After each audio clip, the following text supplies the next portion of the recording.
शुरू हो गया? Good evening everyone. Today we are starting our revise through 500 question series. So what would we do in this series?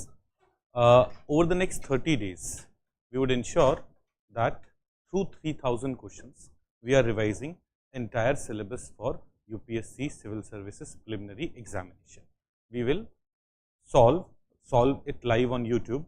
500 questions for Science and Technology, 500 questions for History, 500 questions for Geography, 500 questions for Polity, 500 questions for Economy, and 500 questions for Environment, Biodiversity, and Climate Change. You may be wondering कि international bodies, international mapping, ये कुछ छोटे miscellaneous topics have been left. We'll first try to finish these 3000 questions, and after that we'll look at other aspects also. The detailed schedule for what subject would happen on what day, at what time, what subject would be will be discussed is given in the description of the video. So for the students who are watching it on YouTube, in the description here we have given the details about which subject, what is the sequence, what is the order.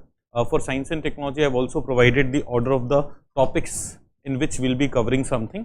So just say today we are starting with space, astronomy, and electromagnetic waves, but here you will see the order that we will be following. We are starting with space, astronomy, electromagnetic waves.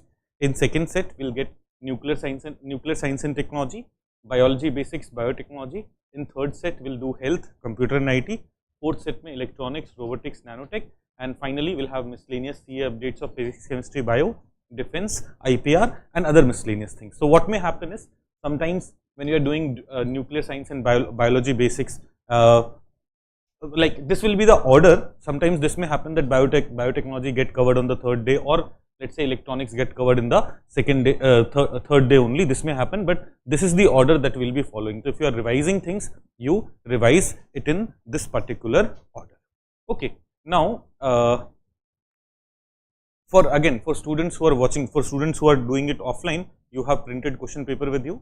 For students who are watching it online, in the description we have given the link for the PDF. We have uploaded it on in our Telegram channel. You can download it from there.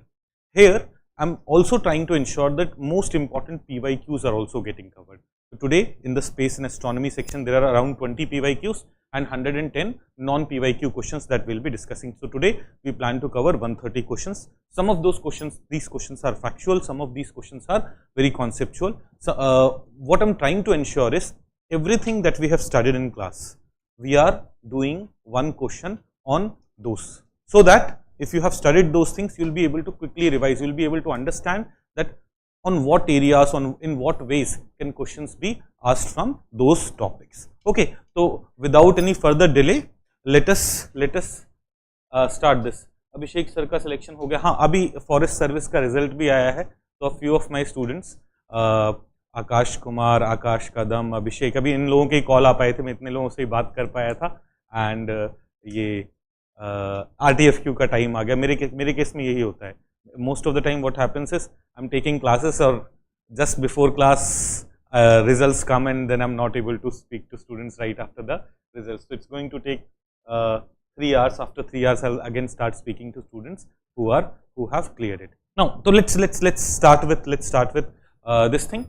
We they say in class, what we do in class, the first thing that we start in space is about orbits. The first thing that we cover in space science and technology is about orbit. So here also we'll be starting with orbits. First, let us look at some PYQs. Many students wonder, why do I spend so much time on orbits? I spend so much time on orbits because it helps student understand rest of the topic properly.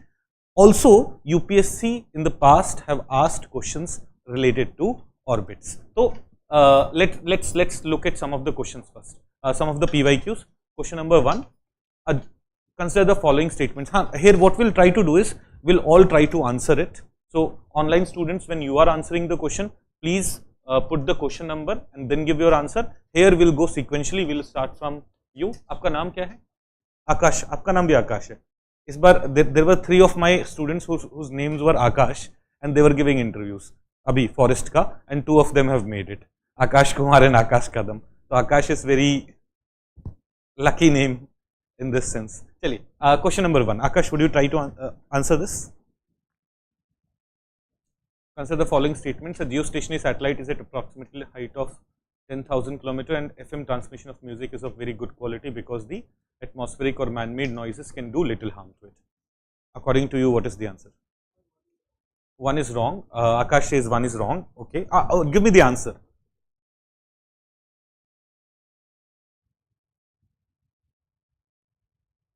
Everyone, give it a A. D. You're saying D is the answer. Anyone else? Any other answer? Second is correct. So B should be the answer. Yes, the right answer is B. Dekho, a geostationary satellite is at approximate height of 10,000 km is wrong.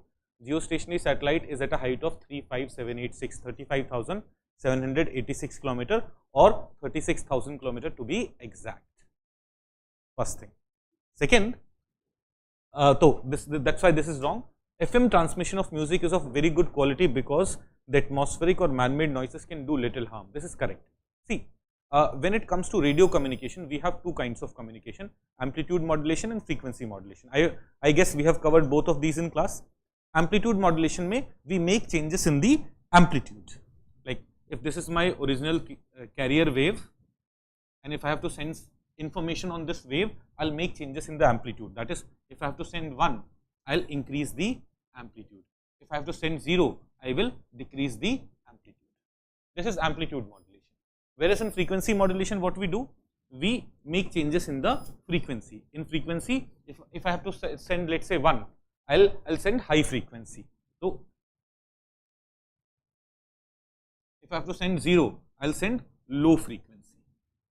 This is amplitude modulation where I'm changing amplitude. This is frequency modulation where I'm changing frequency. When any kind of noise interacts with this wave, noise generally make changes in the amplitude.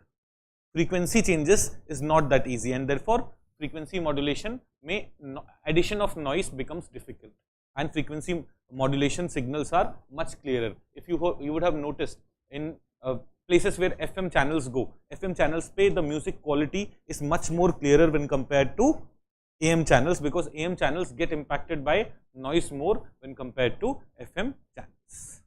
Okay, so here answer would be B. Answer would be B. Question number 2. आप बताएंगे? What's your name? Ratnapriya. Ratnapriya जी बताइए.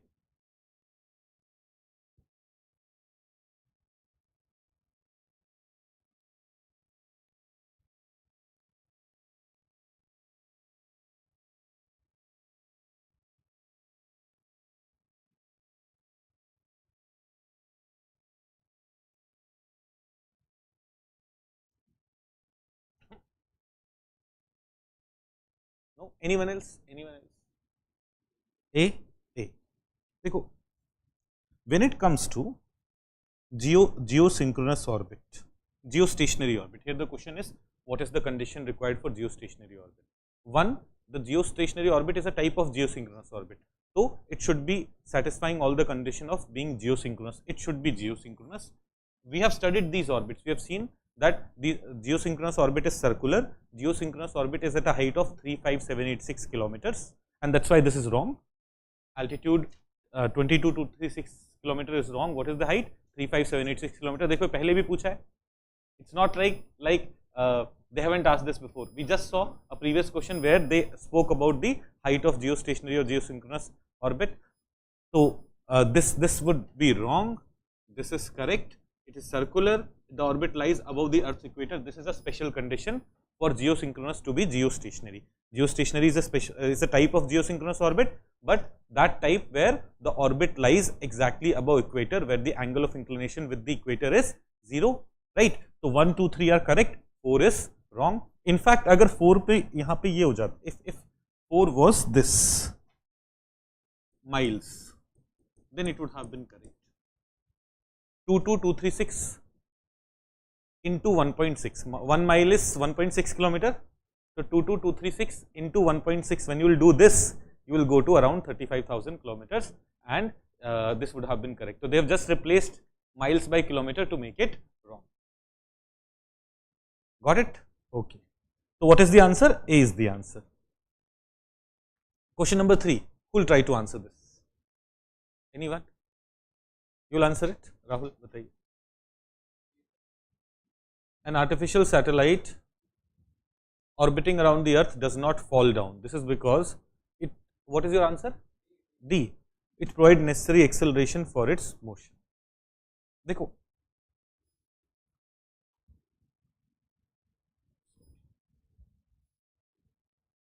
this is Earth, a satellite which is revolving around Earth is being pulled by Earth, but it still doesn't fall down.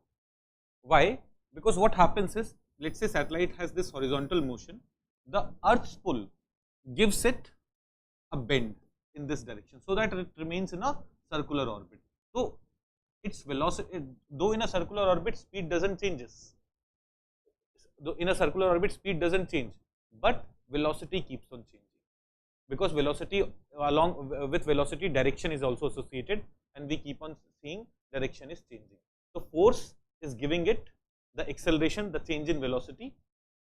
Force is giving it the change in velocity, and thus is ensuring necessary acceleration. So gravitational force is ensuring acceleration for its motion, and that is why it's not falling. So for 3 answer would be D. Okay. So these were 3 PYQs on orbit, but we'll solve a few more questions on orbit so that our preparation is complete. Question number 4. Consider the following statements about sun synchronous orbit. Would you try it? हाँ, बताइए. Give me an answer. Everyone, just try. Don't give answer. Let him give the answer, and then we'll see.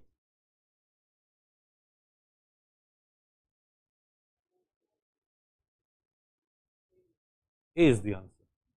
आपने तो बोला 1 is wrong. Neither 1 nor 2. What is the answer? B. B is the answer. Right. B is the answer. We have studied this in class. अब यहाँ पे कुछ वो बच्चे भी हैं क्या जो मेरे क्लास में नहीं है?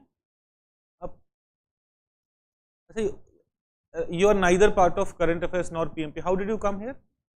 No one checked your admit iCard. अच्छा, it was made a open session for everyone. अच्छा, I didn't know that. I didn't know that. I thought only the it's open session on YouTube for everyone, but offline mein only the offline students are supposed to come. Achha, how many of you are not enrolled in Level Up and still are here?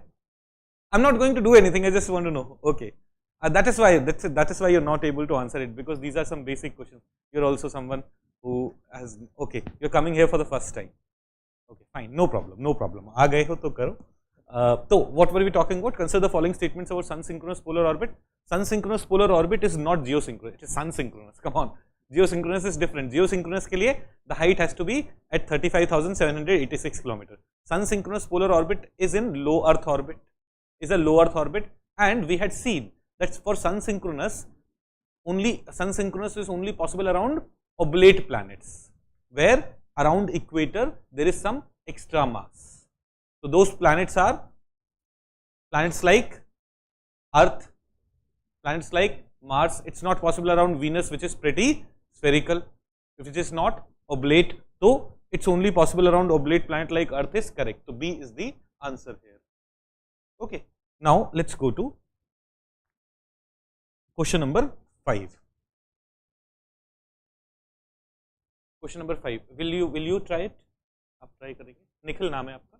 Nikhil try करिए.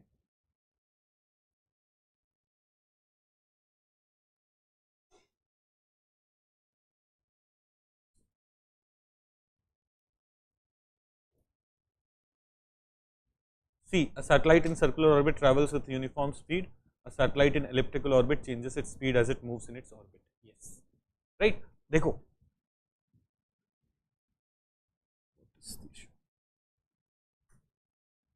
this is Earth, and let's say any orbit.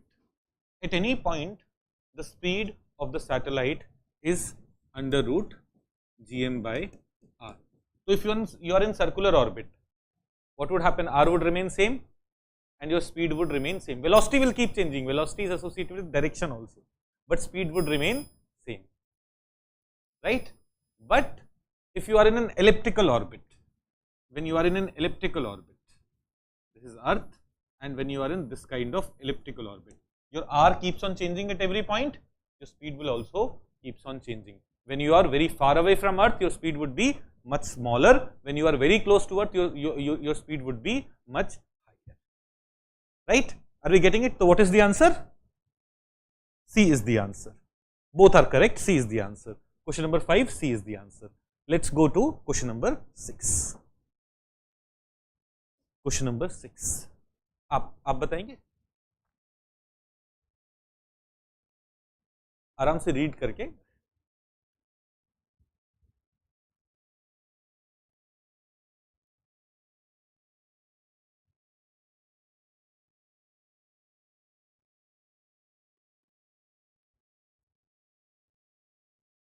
आप बोल रहे हैं A. Anyone else? Any other answer? He's saying A. Raj, Sunny क्या बोल रहे हो? D. Sunny is saying D. Any other answer? Rahul? C भी हो सकता है. A, C, D, कोई B भी बोल दो प्लीज. B. रुको ना, explanation. A, B, C, D, all answers have been given. Let's look at the first statement. 3 satellites placed at 120 degree from each other in geostationary orbit. Satellite अगर geostationary orbit पे है, तो we had said one limitation of geostationary orbit is cannot cover polar region. So how can it cover every point on the surface of Earth? It cannot cover polar region.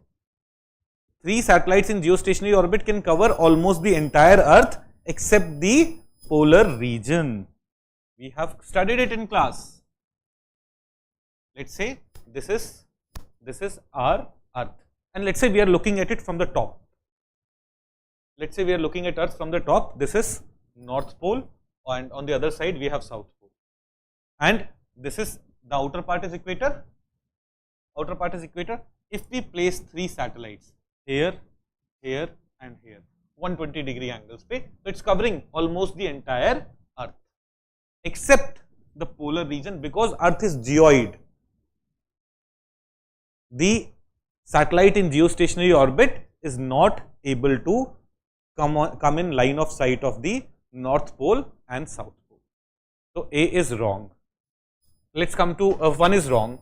Communication satellites are put in geostationary orbit because it leads to lower latency. Geostationary orbit में lower latency कैसे होगा यार? Geostationary orbit is very far away. Latency would be higher. Communication satellites are put in geostationary orbit because you do not have to change your antenna. Geostationary orbit में when a satellite is there, it's always stationary. It always appears stationary. If a satellite is put in geostationary orbit from any point on Earth, it appears stationary. अगर आपने एक जगह पे, if you have put a satellite in one orbit in geostationary orbit, let's say you go below Sri Lanka over the equator and you put a geostationary satellite here. Now with respect to every point on Earth, it will always be there. So if I am in Delhi, Sri Lanka के ऊपर, above equator, please note that equator is not passing through Sri Lanka. In Asia, which are the 2 countries through which equator passes? Maldives and Indonesia. These are the only 2 countries through which equator passes. सबने map वाली classes करी हैं? Map वाली classes करिएगा, you will get 4-5 questions in examination from those classes. All those classes are also on YouTube. So what I'm saying is, if I place a satellite over equator here, it will always be there. It will not, with respect to any point on Earth, it will always be there. And that is why we put communication satellite there, because we can point our antennas in that direction and forget everything. That is the reason communication satellite is put in geostationary orbit, not because of latency. Latency in the low Earth orbit will be much smaller, because the signal will have to travel much lesser. In geostationary orbit, signal has to travel 36,000 kilometers. Both are wrong. So D किसने बताया था? D, Sunny ने D बताया था. बाकी सब क्या कर रहे थे? A, B, C. Look at every question carefully. In spite of studying everything, if you make a mistake, it would be disastrous. Question number 7. Which of the following spacecrafts are placed in low Earth orbit? आप बताएंगे? Take your time and you're saying C, 1 and 4. देखो Cartosat. Cartosat is map making. Map making satellite would be Low Earth orbit, we know Earth observation satellites go in low Earth orbit, one should be in low Earth orbit. We know GPS is where? Medium Earth orbit, 20,200 kilometers pe. We know IRNSS is in geostationary and geosynchronous orbit. So 2 and 3 cannot be there. International Space Station is also in low Earth orbit. We have also studied this. We spoke about this, that whenever humans have gone to space, they have just gone to low Earth orbit, except in Apollo missions where humans went to moon. Moon is 3.5 lakh kilometers away from Earth. So when humans went to moon, they went very far away, but otherwise humans have only gone to low Earth orbit, and in International Space Station mein continuously humans are there. And International Space Station is at a height of around 400 kilometers. So 1 and 4 would be answer. 1 and 4 would be the answer. Question number 8. Question number 8. Kilvish.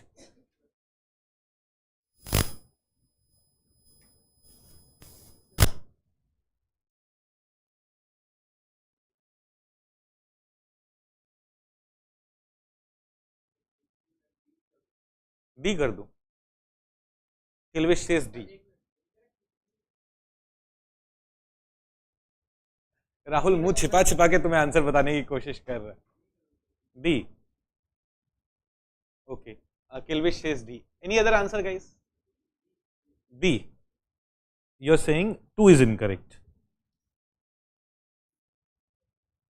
Okay. D, B. Anything else?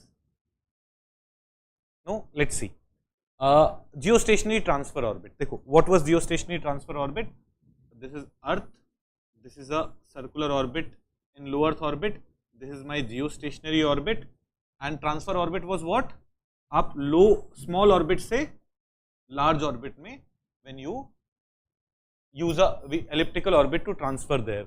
So it's an Hohmann transfer orbit used to reach geosynchronous or geostationary orbit. 1 is correct. It's a circular orbit. No, it's a elliptical orbit. So 2 is wrong, and the question was about what is incorrect. So B would be the answer. Fine. Question number 9. Question number 9. There is some sound issue with your mic. Some beep sound is coming. Is it still coming, guys? Srishti and Mehak?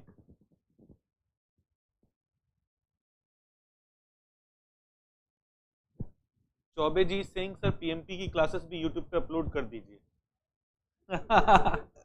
फिर हम like YouTube को advertise करना पड़ेगा और YouTube के advertisement से घर चलाना पड़ेगा ना भाई.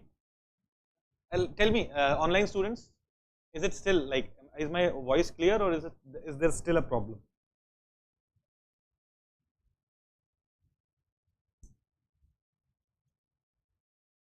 No one is saying anything. Anyways, let's come back. Consider the following statement. Airplanes can't. Whose turn is this? Rahul? Tell me. Question number 9. What should be the answer? Question number 9 mein Rahul says B. Anyone else? Decide it. Rahul says C for question number 9. Anyone else? Any other answer? C? A? A. What's your name? Aman says A. Rahul says C. A, C. Okay, let's see. Airplanes can't crash with functional orbiting satellite. So functional orbiting satellite will be at a height above 160 kilometers. We know that. So airplanes can't crash into it because airplanes fly between 8 to 12 kilometers. Airplanes fly into lower stratosphere. So 1 is correct. Satellite of both GPS and GPS SatNav system and Galileo SatNav system are located in medium Earth orbit. Yes, this is also true. Right? Both of them are in medium Earth orbit. India ka Navik was in geosynchronous orbit. China's was also, Baidu was also in medium Earth orbit, but some satellites of Baidu are in geosynchronous orbit, but otherwise this is true. So I think C would be the answer. C would be the answer. Question number 9, C is the answer. Let's go to question number 10. 10. Aman, it's your turn.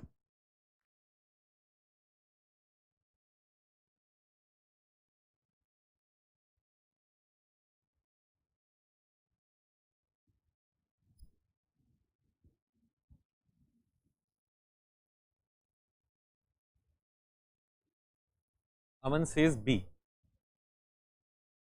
Okay. Any other answer, guys? B. B or D? B for buffalo, D for dog. D for dog. Rahul says D for dog, and you क्या बोला? अरे D for donkey बोला. आपको अपने दोस्तों की याद आ रही है. कहाँ है बदमाश दोस्त आपके? कहाँ गए? एक्सीडेंट हो गया, कैसे? चलो कोई बात नहीं. तो उसे एक्सीडेंट नहीं बोलते हैं, बोलते पी के गिर गया है ना. चलिए, तो airplanes fly at 9 to 12 kilometre height, like lower stratosphere में फ्लाई करते हैं. उसका क्या रीजन है? देखो, one is fuel efficiency. Why fuel efficiency? The drag there would be much lesser. If it flies at a height of 3 kilometers or 4 kilometers, atmospheric density is much higher, and the drag here would be much higher, and that's why it goes to lower stratosphere. Fuel efficiency is one of the reasons. Second, avoidance of traffic hazards. That's also true. Like at other heights, you may find issues like birds and other such things, but at stratospheric level. See, when planes collide with birds, it is at the time of taking off, it is at the time of coming down, not at the time when they are in the lower stratosphere. Complete absence of turbulence. Now, if we have flown, we know that even when it is going smoothly, turbulence happens. So, turbulence is reduced a lot. But complete absence, complete is the extreme word with which we will be able to ignore things. गौरव बता रहे हैं संतोष sir आकाश का forest clear हो गया. हाँ भाई, बात हो गई मेरी हो गई है बात. क्या हो रहा है ये? तो देखो कैसे आ रहा है.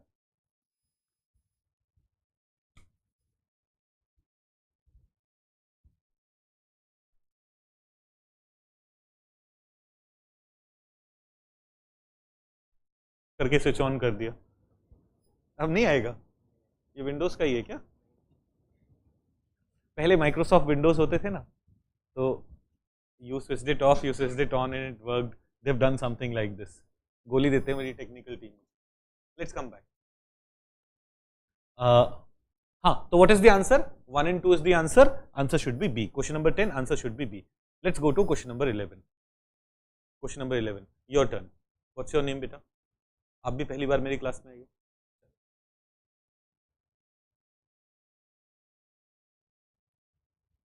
Why are satellites generally launched from near the equator?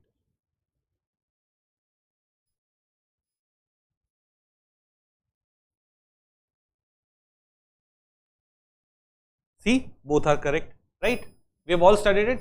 Near the equator, देखो, surface speed of the Earth is highest, right? And in case you have to go to geostationary or geosynchronous orbit, geostationary orbit के case में you go above equator, and that's why if you will be launching from near equator, that would be benefited. That would be a benefit. So both 1 and 2 are correct. C is the answer. Question number 12. This is a PYQ. It was asked in Prelims 2002. Question number 12. Beta, your turn. What's your name? Vaishnavi ji.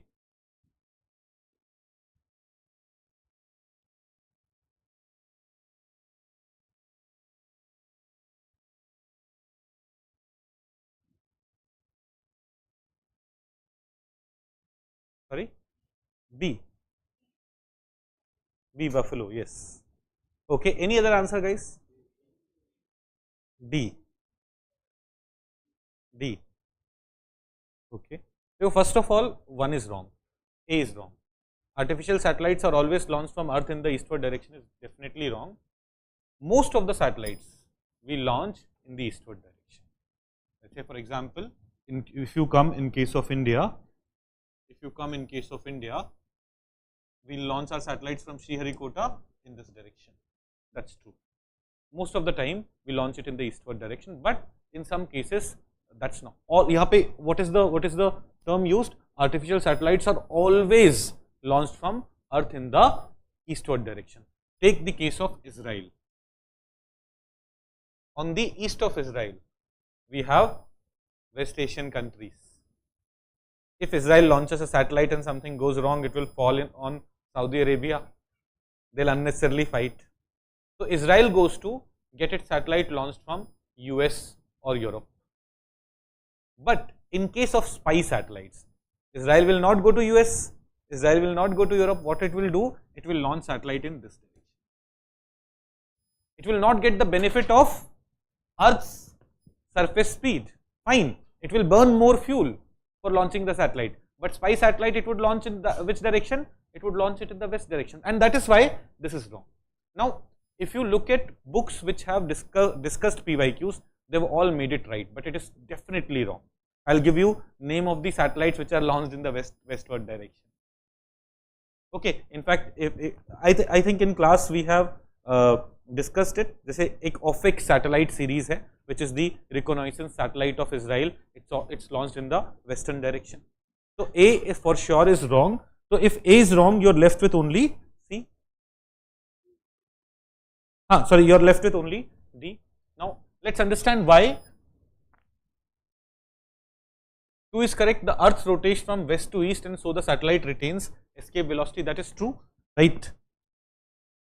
India, if you're launching satellite in this direction, Earth is also rotating in this direction. So there is an initial velocity which the satellite gets. When you are getting down from a bus, because the bus, if you get down from a moving bus, because bus is moving, and when you get down from it, you also have this speed, right? Because of inertia and all. That is the case here. When you are launching satellite in this direction, Earth is also moving in this direction. At the time of leaving the surface of Earth, the velocity that the surface of Earth had, it would get that velocity. So B is correct, reason is correct. So A is false, R is true. What is the answer? D is the answer. Okay, D is the answer. Question number 13. Let's go to 13. Let's go to question number 13.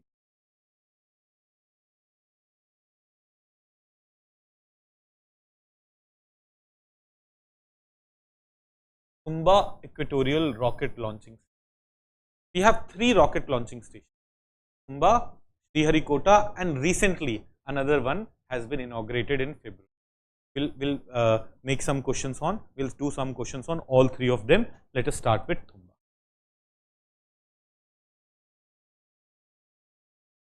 13.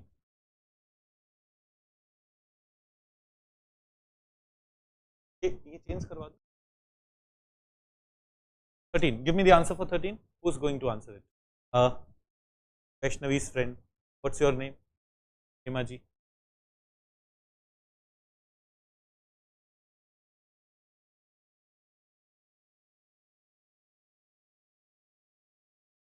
C. Both are correct.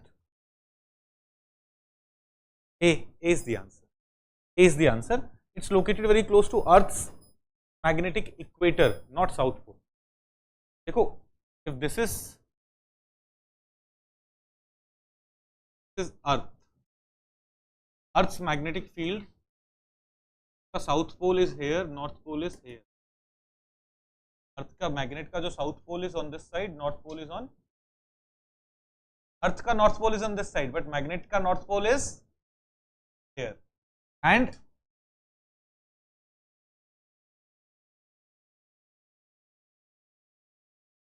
is the magnetic field. Whereas Tumba is located near the equator, not near the South Pole. Are we understanding this? So what is the answer? A is the answer. Fine. A is the answer. Guys, give me a second. I'm just changing the mic, hoping that my technical team knows the problem and they're solving it by changing it.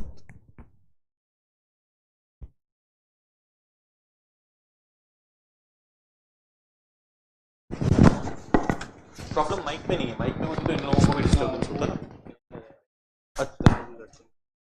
अच्छा ये अपन ने UPSC, ठीक है. Okay, let's come back. Let's come to question number 14.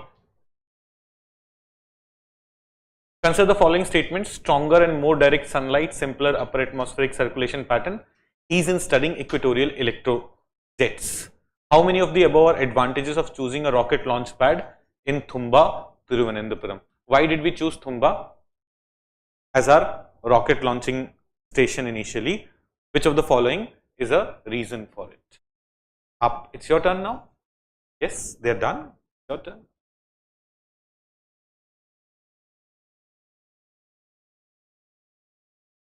A difficult one. I think I haven't taught it in class. Abhi tak to whatever we had done, we had covered it in class, so you were all very comfortable. Let's try to answer this. B. और आपको तो बताना नहीं था, उनको बताना था. नहीं? Okay. You're saying B. Aman is saying B. 14th में online students are saying B and C. C is the answer here. All three are correct. Let us understand. देखो, first, when you are near equator, let's say Thumba is on the equatorial, magnetic equator, but that magnetic equator is also near equator. So when you are near equator, at that time, when you, देखो, Thumba se we do not launch rockets for launching satellites. Thumba se what do we launch? Sounding rockets. Sounding rockets just go to some height, come back, and they collect some data. Rohini series of rockets are launched from Thumba, right? Do we get this? Do we? Volume कम हो गई है, कम, अरे यार तेज हो गई है, कम कर दें, कर देंगे.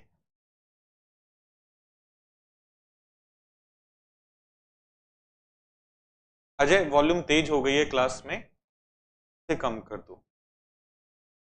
हाँ, कहाँ थे हम? हाँ, तो स्ट्रॉन्गर एंड, तो near equator what would happen? Stronger and more direct sunlight. So when the rocket is going up, it will be able to take better picture, better clarity, while when compared to when it is launched from any other place. दूसरा, simpler upper atmospheric circular pattern. You know, jet streams वो कहाँ पे flow होते हैं? Mid latitude, upper latitude, not above equator, because Coriolis force is one of the reasons. Coriolis force is absent near the. So when rockets go up from here for upper atmospheric study, they will not be affected by jet streams and all. So simpler upper atmospheric circulation pattern is another reason why we preferred it here. किसी एक speaker में volume ज्यादा है. आज ही सारी गड़बड़ करनी थी तुम, नाक कटा दो मेरी. And then ease of studying equatorial electrojets. Ab electrojets. Now what are equatorial electrojets? Let's write a line about it first.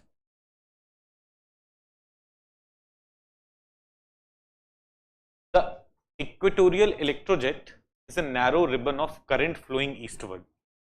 It's a equatorial electrojet is a narrow ribbon of current flowing eastward, in the daytime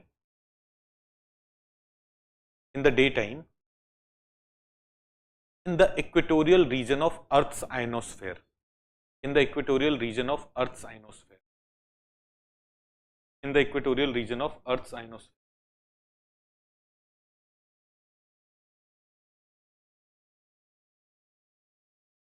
In the equatorial region of Earth's ionosphere. Okay, now if you go to any other part of Earth, we will not find this basically, if I draw the map, I'm very poor at drawing maps, so I will not do that. Let's say this is Earth. यहाँ पे we have India, here we have South America, जैसे बन जाता है. So just above equator, you will have in ionosphere level, you will have this stream of electrons flowing. This is called equatorial electrojet. One of the reasons that it is flowing here is because over the magnetic equator, influence of the magnetic field would be much lesser, disturbance by that would be much less, and that is why it is able to flow more comfortably there. And one thing that we want to do by launching sounding rocket is to study these equatorial electrojets. And that is the reason why Thumba was chosen. That is also one of the reasons why Thumba was chosen. So a bit difficult thing, but because a new launchpad has recently been launched, so they may ask you a question related to Thumba. They may ask a basic question, we'll be able to answer it. If they ask a difficult question also, we are prepared. Okay, are we getting it? Okay. Let's go to question number 15. So here 14 mein answer is C. Let's go to question number 15. ये repeat हो गया क्या? Oh, ignore it. Question number 16. This is again a preliminary examination question, PYQ. Cape Canaveral, the site from which space shuttle are launched, is located in the coast of Florida. We have seen this in class. Okay. A is the answer. 17. Kourou, a site from which space shuttles are launched, is located in? ये भी we have seen in class. European Space Agency का launch base, South America, French Guiana, South America, right? Kourou launch pad is located there. Because Cape Canaveral पे question आया है. What if they ask about this also? We एक line में we have studied it. Okay, let's come to this. This is something that India has announced recently, February में. India's newly planned spaceport at Kulasekharapatnam will allow small satellite launch vehicles to carry higher payload when compared to launch of SSLVs from spaceport at Satish Dhawan Space Center. Statement 2, the launches from Kulasekharapatnam will not require dogleg maneuver to avoid flying over Sri Lanka, thus saving fuel and allowing for higher payload. इसको थोड़ा सा पढ़िए and give me an answer. You will try it, beta. You will try.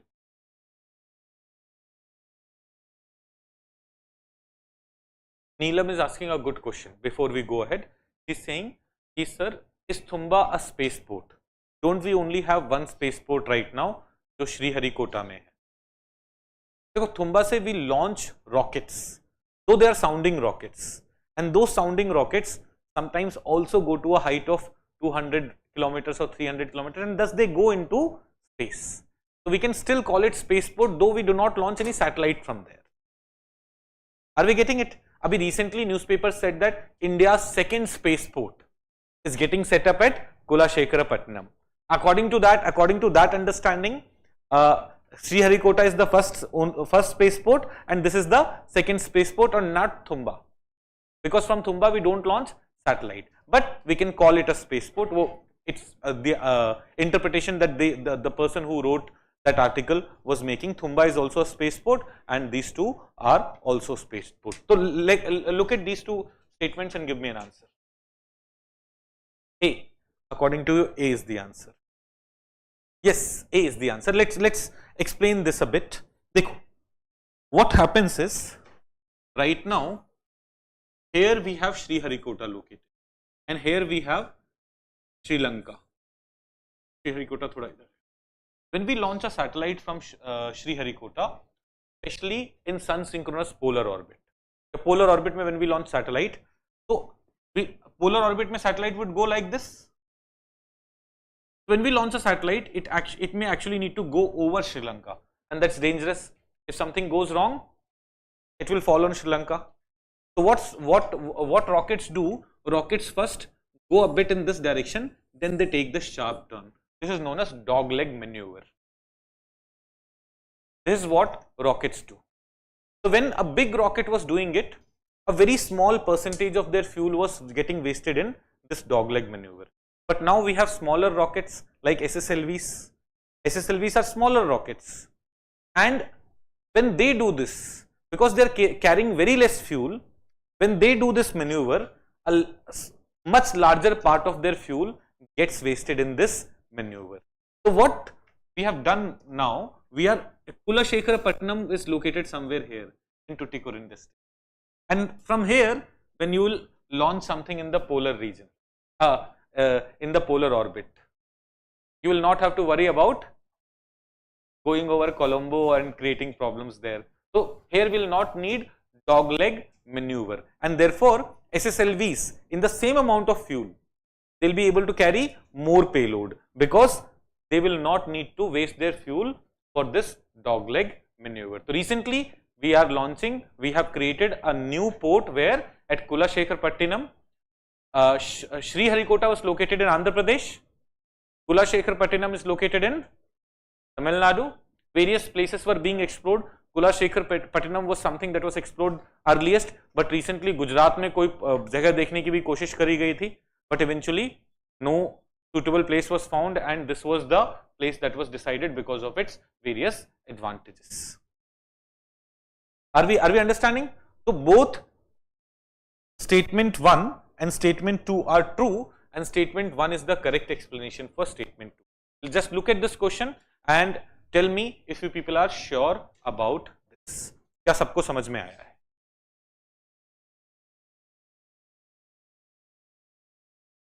सबको समझ में आ गया? Are we all comfortable with this? Okay. अब ना स्पेस पोर्ट्स पे वो कुछ भी पूछ ले. If they ask you a very basic question about the oldest ports, you'll be able to answer. Thumba is the first one. If they ask you anything about the new one which is being created, please note this spaceport is being created. This spaceport is being constructed. But on the day the first stone was laid, we already launched a rocket from here, a sounding rocket from here. So Prime Minister Modi in February inaugurated this. It will take 2 years to finally get completed, and Kulashekharpattinam would focus on SSLVs, launch of SSLVs, whereas in Sriharikota will be launching bigger rockets. That will be the focus of Kulashekharpattinam. Okay. Question number 19. Consider the following statements about Aryabhat satellite. Vinod Kumar Singh sir, आपने class में पढ़ाया है ये? हाँ पढ़ाया है मैंने.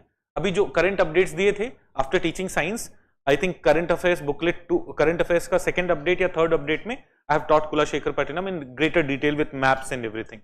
Okay, just go through the updated update booklets. Question number 19. Question number 19. Who's going to answer? आपका टर्न हो गया बेटा, योर टर्न. वो बोली मैं कहां से फंस गई. A. What's your name? Ruchika says A.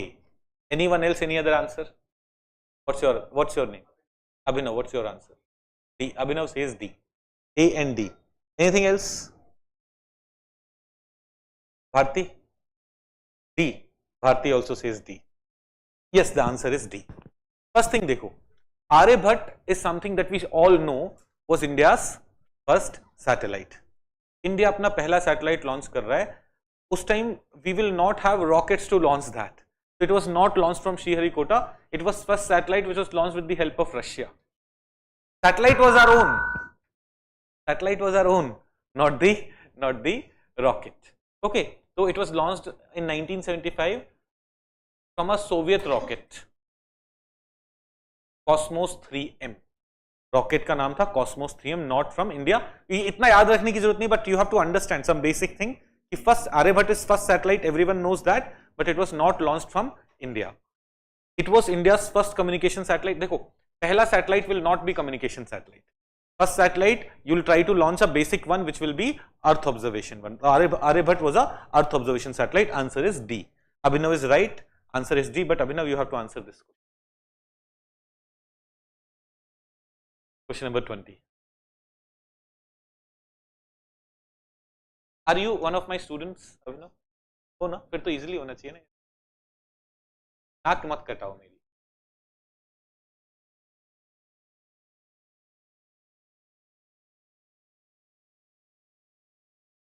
Sorry, all three. अभी मुर्गा बना दूंगा मैं तुम्हें. Only two. Which two? Which two is UPSC is not asking which two. Don't fool us. Tell me which two. Third is right. Second is also right. Let's see. PSLV is India's first generation satellite launch vehicle. No, it is the third generation. SLV, ASLV, PSLV, GSLV, GSLVM3. ये 5 generation of rockets we have. So one is wrong. PSLV is first Indian launch vehicle to be equipped with liquid stage. That is true. While studying PSLV, we had very clearly specified it and we had explained advantages of liquid and all. PSLV is used for launching satellites in low Earth orbit as well as in geostationary transfer orbit. We know that PSLV can launch satellite weighing up to 1800 kg in low Earth orbit, sun synchronous polar orbit, and satellite weighing around 1400 kg to geostationary transfer orbit. The 2 and 3 are correct. What is the answer? B is the answer. Okay, B is the answer. Question number 21. Arrange the following versions in terms of their capabilities in ascending order. Bharti की किस्मत बहुत अच्छी है, easy question. 1 2 3 4 ascending order, yes. Core alone, 2 extra strap-on motors, 6 strap-on motors, 6 extra large strap-on motors, right? This is the capability. PSLV core alone में we only have the core of PSLV rocket. In DL we have 2 strap-on motors to increase the capability of PSLV. In PSLV G we have 6 strap-on motors, and in PSLV XL we have 6 extra large strap-on motors. In case they would have asked about PSLV QL also, PSLV QL would have fit here with 4 strap-on motors. So core alone, no strap-on motors, 2 strap-on motors, 4 strap-on motors, 6 strap-on motors, and 6 extra large strap-on motors. Easy? Okay. But ये तो बहुत easy हो गया. This would not do. This would not do. Bharti, you also have to answer 22. This is also easy one. Come on.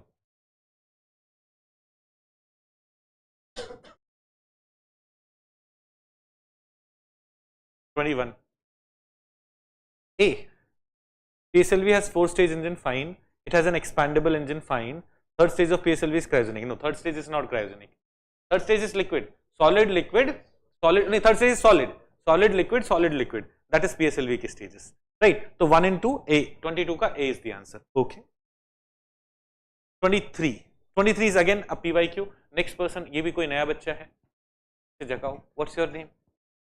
Ayush. आप पहली बार आए हैं बस में. बताइए. ट्राई करेंगे. 23.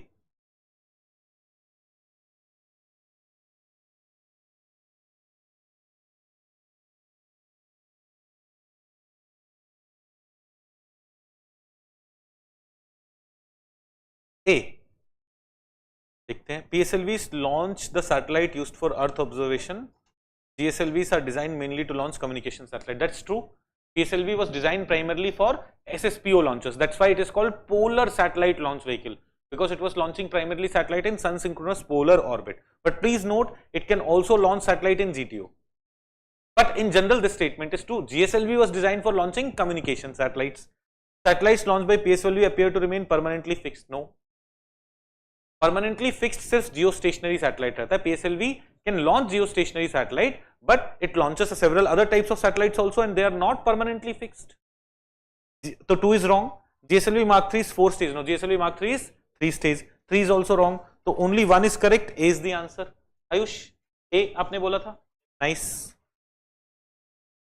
24. 24 is based on current affairs of last 1 year.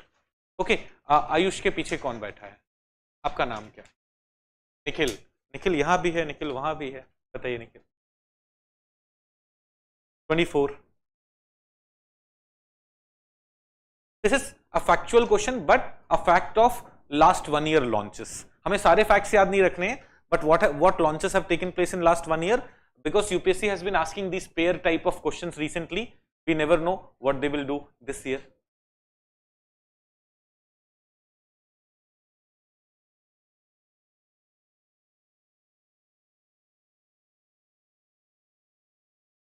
B. All 4 are correct.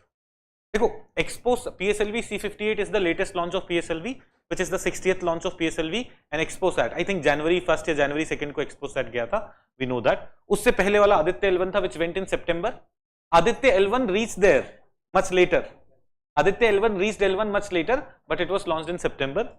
PSLV C56. देखो यहाँ पे गड़बड़ क्या करें निखिल. INSAT क्या है? कम्युनिकेशन सैटेलाइट है. बड़ा कम्युनिकेशन सैटेलाइट है. It was launch GSLV Mark. It was launched using GSLV Mark II, and you have made a mistake. And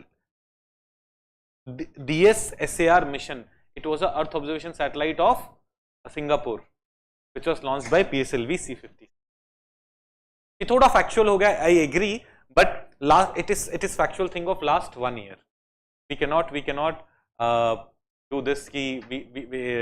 We cannot ignore facts of last 1 year. All these launches have taken place in last 1 year. We should be aware of that. PSLV के 3 launches हुए हैं. PSLV C56, C57, C58. C56 was for Singapore. It launched. It was primarily focused on DS, SAR. SAR is what? Synthetic aperture radar. है ना? Earth observation satellite.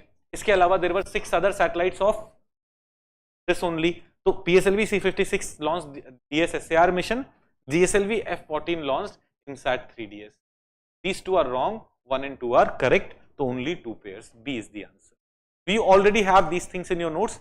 Just while revising, note some facts also. We understand concepts very well, but we tend to ignore facts sometimes, and UPSC sometimes asks facts also. So last 1 year ke launches to we should be clear about. Okay. Question number 25. I'm sorry. 25. Next person, Balbir.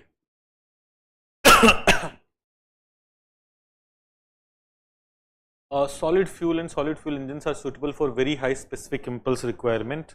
This is wrong. है ना? Very high specific impulse किसका होता है? Cryogenic. है ना? Solid fuel are for very high thrust requirement. One is for sure wrong. Liquid engines to burn liquid fuel in rocket are generally heavier than corresponding solid fuel engine of the same capacity. Liquid engines are heavier. We understand that because liquid engines will have pipe mechanism which will supply liquid fuel and all, whereas in solid engine just the solid fuel burns at one go, and that's why liquid engines are heavier. So this is correct. Indian rockets are designed to have hybrid system with solid fuel engine at lower stage and liquid fuel or cryogenic at upper stage. Is it correct? PSLV has hybrid system, solid liquid, GSLV has solid liquid cryogenic. So we have, our rockets are generally hybrid in nature. So this is also correct. What is the answer? B is the answer. Only 2 correct, B is the answer. 25, B is the answer. Let's go to question number 26. I'm sorry.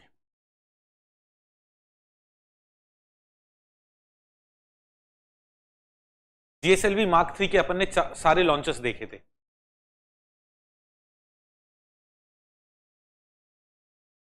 GSLV Mark 3, D1 and D2 were 2 developmental launches where we launched GSAT 19 and GSAT 29.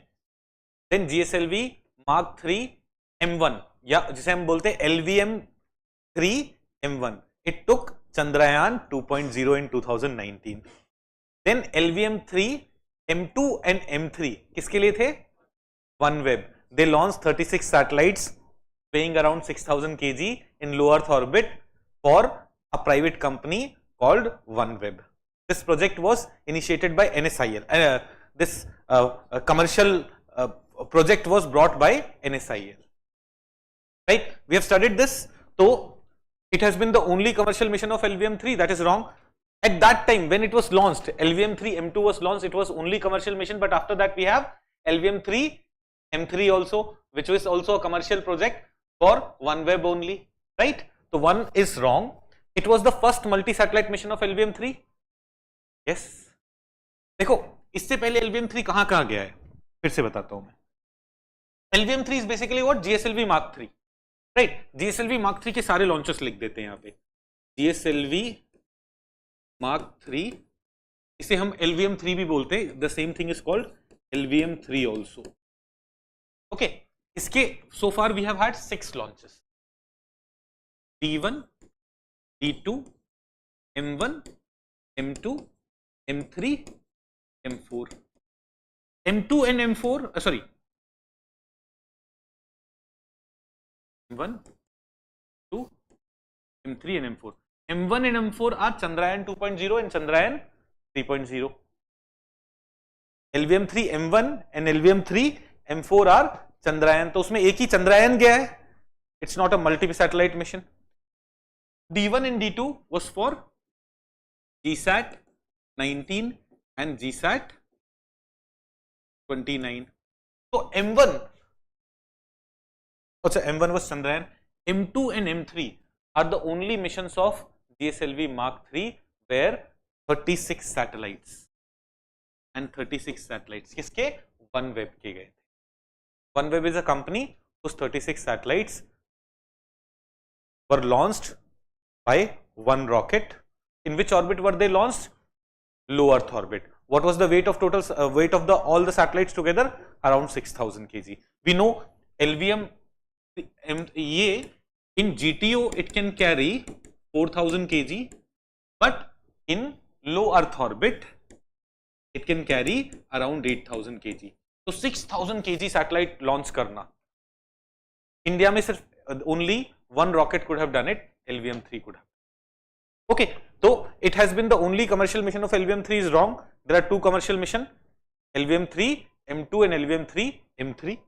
देखो commercial mission कौन सा है, जो the mission that we are launching for earning money, Chandrayaan or GSAT 19, GSAT 29, that was not for earning money as such.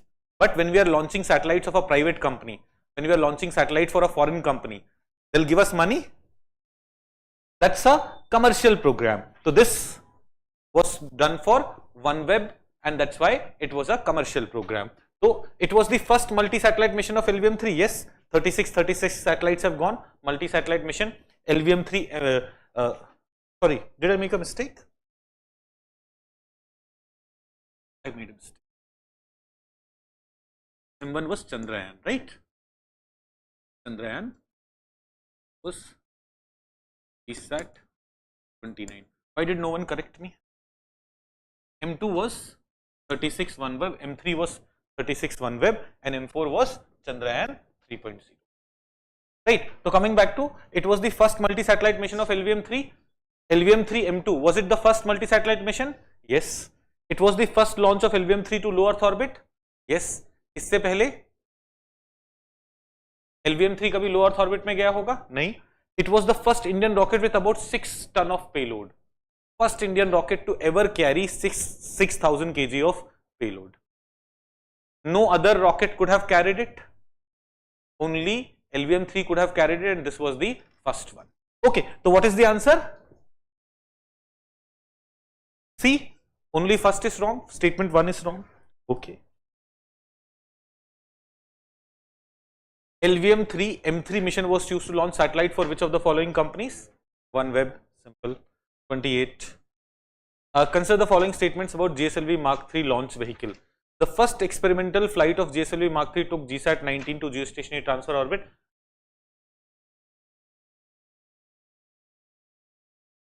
True or false? False. That was developmental flight. Experimental flight mein we don't launch satellites. Experimental flight mein we test the components. D1, D2 were developmental flights, and there we took it. Okay. So 1 is wrong. GSLV Mark III is planned to be used in Gaganyaan mission. Yes. B, 2 is correct. So B. 28 ka B is the answer.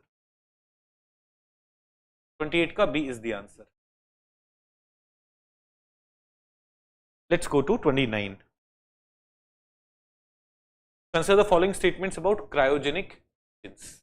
Who's going to answer? Balbir ने answer कर दिया था. ये भी कोई नया बच्चा है. आप भी पहली बार आए हैं. क्या नाम है आपका? हिमांशु. हिमांशु आप अटेंड करेंगे?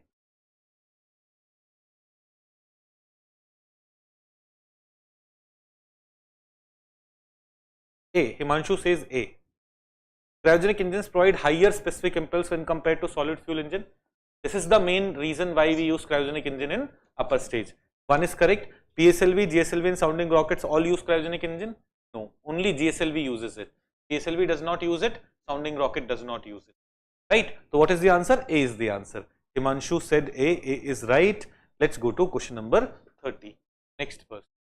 आप बताएंगे? आपका क्या नाम है? Atul ji. Consider the following statements about air breathing propulsion experiment.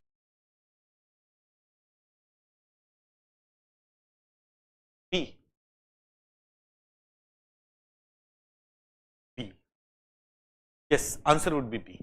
देखो, let's look at first statement. To develop rockets which will not need to carry oxidizing agent. Purpose of air breathing propulsion experiment is this only. You should be able to breathe oxygen from air, so that you do not have to carry your own oxygen. So when you carry oxygen, it takes a lot of extra weight, but you can breathe air only in the lower atmosphere. As you go in upper atmosphere, you will not have oxygen there. So for that phase, you will still need to carry oxygen. Even when, abhi the experiment is going on, even when air breathing propulsion is possible, is feasible. That is, you take oxygen from the air. Even when it is feasible, you will still need to carry oxygen for upper stages where there is no oxygen. In the lower stage, you will be able to use air breathing. In the upper stage, you will not be able to. Right? Are we all understanding it? That's why 1 is wrong and 2 is correct. Yes, this experiment is not recent in the sense it's 6-7 saal purana hai, but it's an important experiment, so I cover it every year without any hesitation. Ki at least in PYQ or at least in RTFQ, I cover it ki air breathing propulsion experiment is about what. We should be clear about that. Okay. Consider the following statements about RH-200 rocket. Question number 31. RH-200 rocket.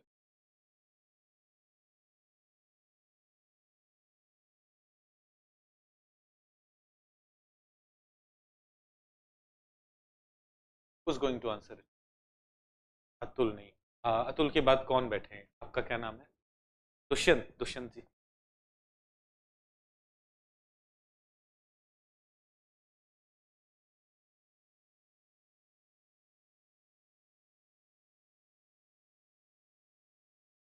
RH-200 rocket. मेरे को ना यहाँ पे RH-200 से ज्यादा important क्या बताना है? देखो इस क्वेश्चन को even if you do not know it, how will you eliminate a lot of options. It was the first sounding rocket launched from India in 1963. The first rocket that we launched was Apache that we got from US. When we were creating our spaceport, we did not create our own rocket. We got it from some other country. So Rohini series of rocket we had not built by then. Question number 31 mein, so 1 is wrong for this reason. You should all know it. Forget Rohini series. You should know which is the first rocket that we launched. So the first sounding rocket launched from India was in 1963. It was US Nike Apache. Nikeapache. That was the rocket. वो पता होना चाहिए. तो 1 is wrong. It is a rocket of GSLV series. RH में लिखा ही है Rohini series. How can it be? Sounding rockets in India are of Rohini series. That is wrong. Recently the rocket recorded 200. अब देखो, even if you do not know it, if you knew GSLV, if you knew that India's first rocket was not an Indian rocket, it was a US rocket, that was enough for solving this question. Recently it completed its 200th consecutive. So in reality it has completed more than 1500 launches. Sounding rocket ne isne 1500, but successful, consecutively 200 successful launches it had completed. It was in news for that reason, but again we do not have to remember all that. What we have to notice this: India's first rocket was Nike Apache of US. RH series of rocket are not GSLV, those are Rohini series of sounding rockets. उससे हमें attempt करना है, ना कि कोई factual चीजों से. Okay, let's go to question number 32. Which of the following is not true about semi-cryogenic engine? Which of the following is not true about semi-cryogenic engine? Who is going to answer this? Sunny, your turn.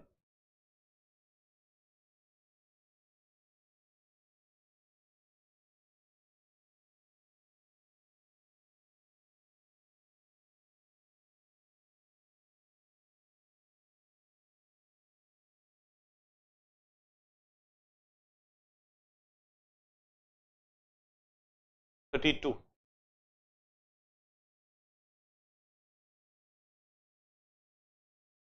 Sunil ने answer किया B. Sunil, you are wrong.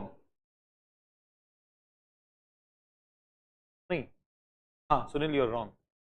यानी A, D, none of the above. अरे not true पूछा है. A is not true. A is not true. Semi-cryogenic engines are not going to replace cryogenic engines. Cryogenic engines have highest specific impulse. They will remain at the top. Plan is that semi-cryogenic engine that we are developing will be replacing the second stage. GSLV में second stage जो liquid engine का है ना, it will be replaced by semi-cryogenic engine. At the top, we need engine with the best impulse, specific impulse, and that is cryogenic, liquid hydrogen and liquid oxygen. At the top we'll have that. Semi-cryogenic engine has lower specific impulse than cryogenic engine. Why would we use lower specific impulse wala thing in the upper stage? Lower specific impulse but higher thrust to weight ratio will be useful in the second stage. In the first stage it will be solid fuel only, in the second stage it will be semi-cryogenic engine, and in the third stage we'll have cryogenic engine. So when we are developing our new version, better version of rockets, that would happen. So A is wrong and not correct was asked. A is the answer. Okay, question number 32, A is the answer.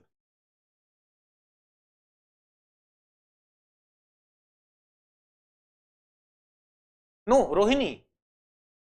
Acha, a rocket of PSLV. This is also wrong. 2 is also wrong. Right. 2 is also. It's a Rohini series, not PSLV series. Let's go to question number 33. Question number 33. 33. कौन answer करेगा? You'll answer it. Himanshu, right? Himanshu says B. What will be the advantage if India successfully develops reusable launch vehicle? ISRO's commercial arm will become more competitive. Yes. Reusable launch vehicle होगा तो launches would be cheaper. If launches would be cheaper, will be more competitive. B is the answer. 34. 34. Let me see the hands. जब भी आपका हो जाए, please raise your hand. 33 वाला doubt है कुछ? 33 का आंसर क्या था? 33 का आंसर बी था. B. 34. 34.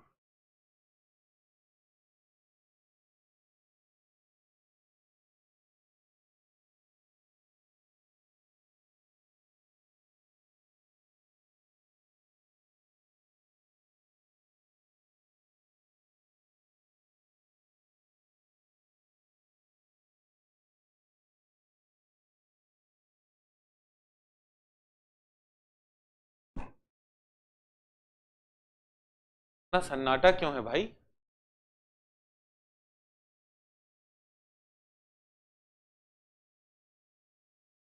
B.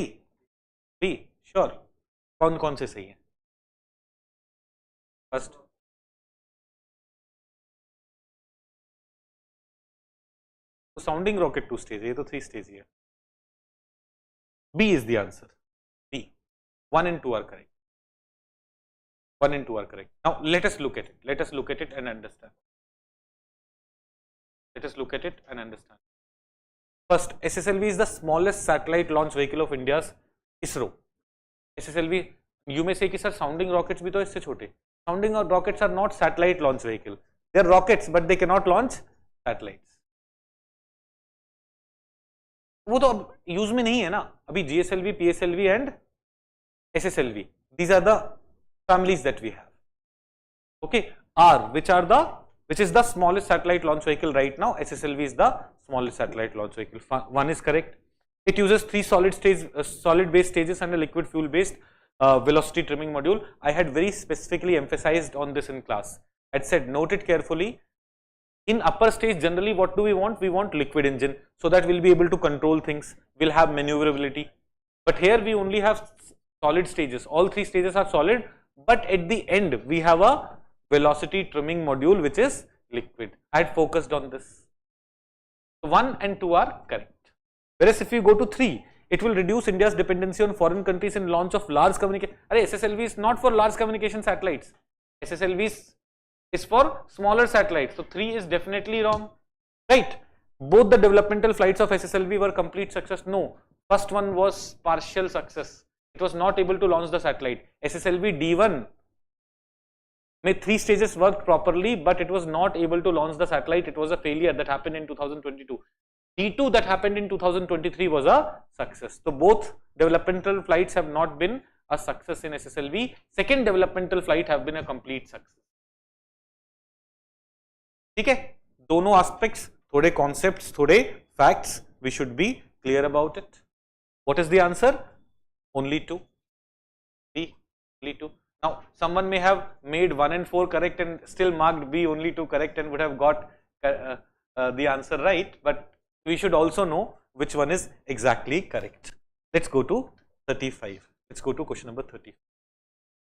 Acha, this last week, many of you may have come for pre-samiksha and may have faced some problems.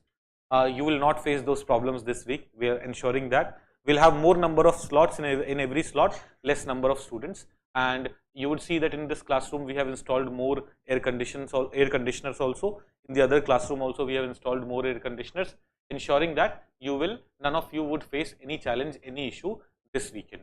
So आप लोग वैसे जो प्रॉब्लम फेस करी थी, you should face those problems because in the real test on 16th of June, you may face those issues, but still, when you come here in level up, you should not be facing any heat wala issue, or on last Sunday, everything went wrong.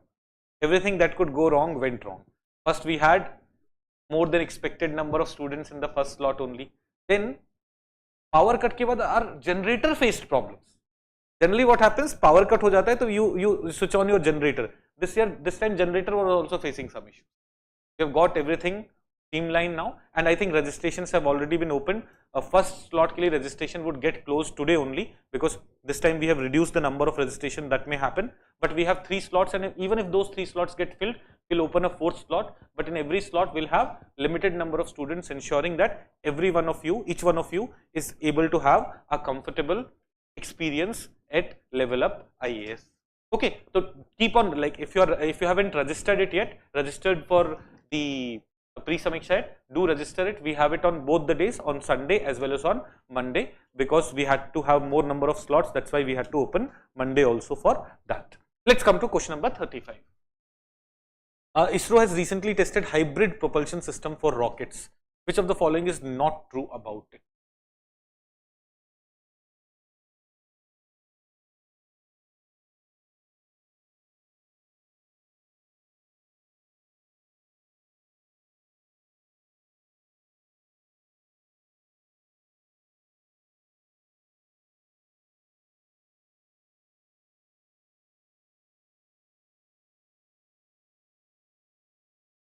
Now, देखो, suppose you haven't studied it, none of you have studied this topic, right? अब यहाँ पे हम सीखते हैं how will we answer these kind of questions. Read each of the statements carefully. You will see some statements are conflicting. You will know कि इन दोनों में से wrong पूछा है, तो इन दोनों में से कोई आंसर होना चाहिए. And D. तो A में हम बोल रहे हैं hybrid propulsion system use solid fuel and liquid oxidiser. D में हम बोल रहे हैं it uses liquid hydrogen and liquid oxygen. Are we getting it? The question is asking what is wrong. So either A would be wrong or D would be wrong. We have eliminated some options. Now that's why even if you do not know a question, do not lose heart. पूरे ध्यान से read करो, so that you will be able to get some hint, and otherwise your chances of getting this answer correct was only 25%, but now it's 50%. You have doubled your chances. So if you will be focused, if you will be concentrating, and if you will not be losing hope and getting disheartened, there are chances that you will be attempting 4 or 5 questions more correctly. You will be able to increase your score by at around 10 marks. Just because you are confident in the examination hall, you're not anxious, you're not worried. But if you'll be very anxious, if you'll be like, I'm not very well prepared, if you'll go with this attitude, whatever you're capable of, you'll be getting 10 marks less than that. It has happened with best of the people. It has happened with Abhi. Just today I was talking about one student, Akash, who just got selected in Forest Service. He gave interviews, civil services interviews, forest service interviews in 2022 and could not make it. And right after that, in 10 days or 15 days, he had his preliminary examination. He didn't clear pre. In spite of the fact that he was able to clear cutoff for both forest and civil, because he was not in the right mental frame. Result आने के 10-15 दिन बाद दोनों में select नहीं होना, कुछ वो ऐसे कुछ issues हो रहे थे. Next year again when he wrote pre, he was able to clear everything without much, because he was good in preliminary examination. So if when you'll go in the examination hall with right mental framework, कि नहीं, I'll do well in this exam, I'm well prepared, you will do well. Better than what you are actually, what your potential is. But if you'll go in the examination hall with like, I do not know this, my preparation is not good, then you will be attempting more questions, less questions correctly and more questions incorrectly. So here we have come to one conclusion. Even if you have not studied what hybrid propulsion system is, this was something which was tested in 2022, and therefore recently जब मैंने पढ़ा है तो मैंने ये cover नहीं किया था. But through question I wanted to help you revise this in case it gets asked. You should still be comfortably prepared for it. Okay, so What is hybrid propulsion system? In hybrid propulsion system, this is what we are going to do. We are testing solid fuel with liquid oxidizer. Why do we take solid fuel? Because we want a lot of thrust. But solid fuel has a disadvantage. Once you burn solid fuel, you cannot stop its burning. But what if oxygen is liquid? You can control the supply of oxygen and you can stop the burning. If oxygen is made available to in the liquid form, that is hybrid propulsion system that ISRO is testing, where we have solid fuel and liquid oxidizer. It will allow restarting and throttling capabilities in solid fuel motor as well. Fuel is solid, but still we'll have restarting and throttling capacity, which was not available so far. Restarting and throttling capacity is available where? In liquid fuel in cryogenic engine. Because there fuel is supplied by pipe, you can close that pipe, you can close the supply. But in solid fuel, you just supply a lot of solid fuel, it has to burn at one go. Right? So 1 is correct, 2 is correct. The test paves the way for hybrid propulsion sounding rockets. It uses liquid hydrogen, liquid oxygen. No, it is used in cryogenic engine. Liquid hydrogen. So D is definitely wrong. That what was asked? Which of the following is not true? D is not true. 35 D. 36. A prelims 1995 question. Cryogenic engine finds application in. When you look at these questions, don't you feel like 30 साल पहले पैदा होना था? Where is it used? Rocket technology. Cryogenic engine is used in rocket technology. Okay. Question number 37. Again a PYQ. Question number 37.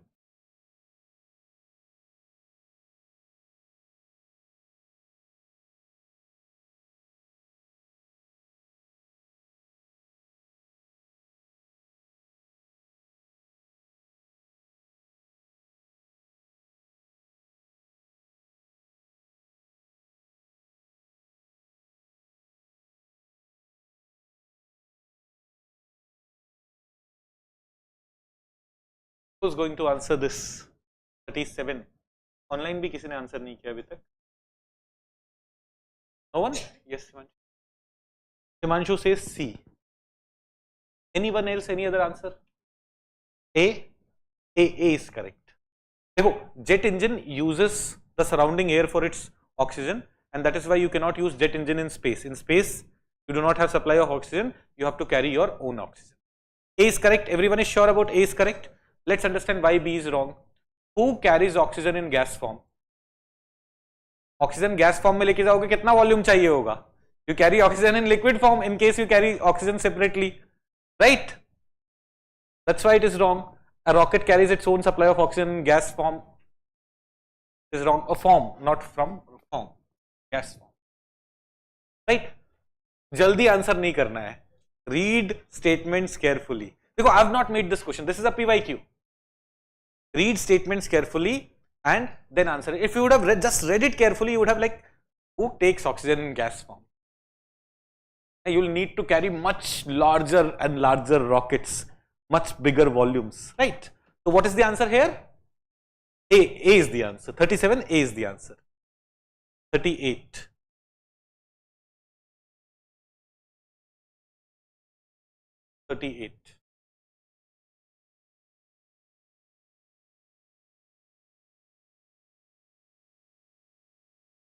When online students are attempting questions, please also write question number before. When you are writing C, A, just write 37C, 37A, 37B. Just also write the question number. So 38. Indian National Satellite System, INS system, provides which of the following services? नहीं? INSAT series क्या है? Communication satellite. Indian National Satellite, INSAT. INSAT and GSAT are our communication satellite series. So, telecommunication, television broadcasting, satellite news gathering, societal application, weather forecasting, disaster warning. These are all things which can be done by communication. And then INSAT mein there are some INSAT 3DR etc. which can also be used for Earth observation. Right? So, all the services are possible by INSAT system in India. D is the answer. Question number 38, D is the answer. Let's come to question number 39. High throughput service. Which of the following is our high throughput satellite? अब now what are high throughput satellite? देखो, we had spoken about two terms. When it comes to Earth observation satellite, we spoke about HISIS, hyperspectral imaging satellite, and when it came to communication satellite, we spoke about HTS, high throughput satellite. Hyperspectral imaging satellites are next generation of satellites which are able to give you much clearer picture. Hyperspectral. देखो, when we have a boring camera, it's black and white, it's not able to differentiate much. As camera is getting better and better, it is able to differentiate between various colors, various spectrum in much more detail. You'll have cameras which will be able to take pictures of different forms of red also. In red also there will be within red also there are different frequencies and different color available. So hyperspectral imaging satellites are those Earth observation satellites which are next generation and are able to give us a much better picture. ऐसे ही high throughput satellites are communication satellites which have much higher bandwidth. Satellites don't communicate using laser and all, they communicate using radio waves or microwaves. They communicate using microwaves. तो उनका ना bandwidth बहुत ज़्यादा नहीं होता है. Till a few years back, India did not have a single satellite whose bandwidth was 1 Gbps. Sometimes you have optical fiber cable internet coming to your home whose bandwidth is 1 Gbps. So the satellites whose bandwidth became more than 1 Gbps, the new generation of satellites which are coming whose bandwidth is more than in several Gbps, we call them high throughput satellites. And all these GSAT 19, GSAT 29, do you remember 19 and 29 were the two satellites which were launched by GSLV Mark 3 D1 and D2. They were high throughput, heavier satellites. GSAT 11 is the largest communication satellite ever launched by India. Iska weight is around 5800 kg. 5800 kg of communication satellite. The communication satellite will go in geosynchronous geostationary orbit. India was not capable of launching GSAT 11 at its own. We had to take help of Ariane 5 rocket. It was launched from Kourou launch base by European Space Agency. So all three of them are what? All three of them are high throughput satellites. GSAT 11 is the largest satellite ever launched by India. It was not launched using Indian rocket, it was launched using Ariane 5 rocket of European Space Agency. Okay, let's go to question number 40. GSAT 20, ये तो अभी फरवरी में news में था. GSAT 20.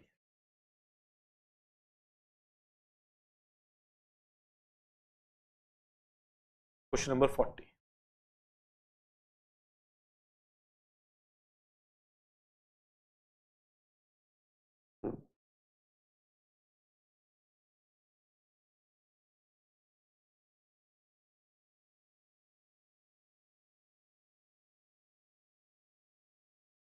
All factual things very difficult to answer unless you have revised it.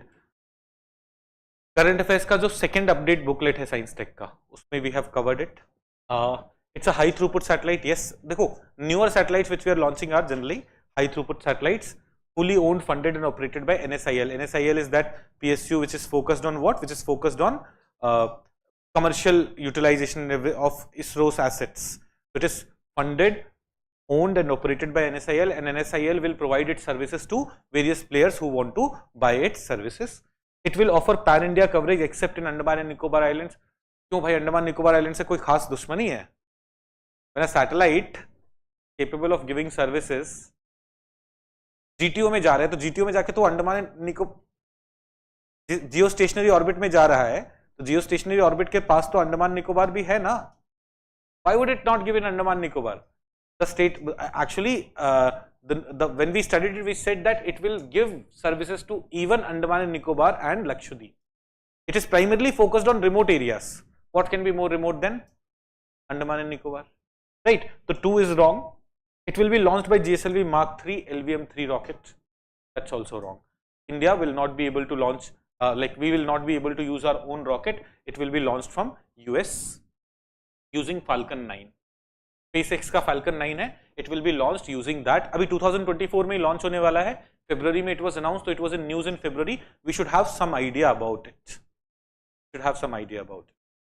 Are we comfortable here? जैसे एकदम कुछ नया आता है ना, आप लोग एकदम खाली हो जाते हो। ये तो पढ़ाया भी है क्लास में, आपने अपडेट्स वाली क्लासेस नहीं करी क्या? अप्रैल में जो मैंने करंट अफेयर्स के अपडेट्स कराए थे, initially when I took classes I had all the updates till January, but then in February March April में जो अपडेट्स हुए उसकी क्लासेस ली है ना मैंने।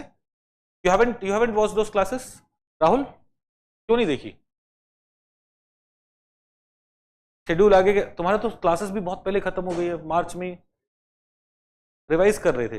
नहीं, वॉच ऑल द अपडेट्स। देखो updates that you get till May 15 please watch them. जो भी करंट अपडेट की बुकलेट जा रही है उसे देखिएगा। I will not unnecessarily add useless things no updates में, मुझे भी तो मेहनत करनी पड़ रही है, मैं क्यों फालतू चीजों पे मेहनत कर रहा हूँ? यूजफुल होगा तभी डालेंगे। ओके, तो what is the answer here? A, only one. It's a high throughput satellite, fully owned, funded and operated by NSIL. 41. 41. Let's attempt 41.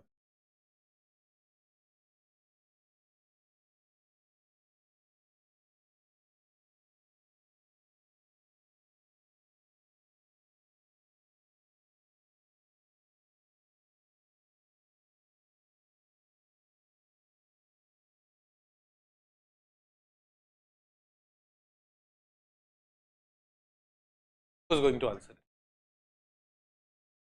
A, B, D. A elephant, A apple, B buffalo, D donkey. और C cat भी बोल दो कोई? नहीं? B. Okay. B. देखो, resource sat is an Earth observation satellite. So even if you do not know it, resource sat will do what? It will be looking for resources.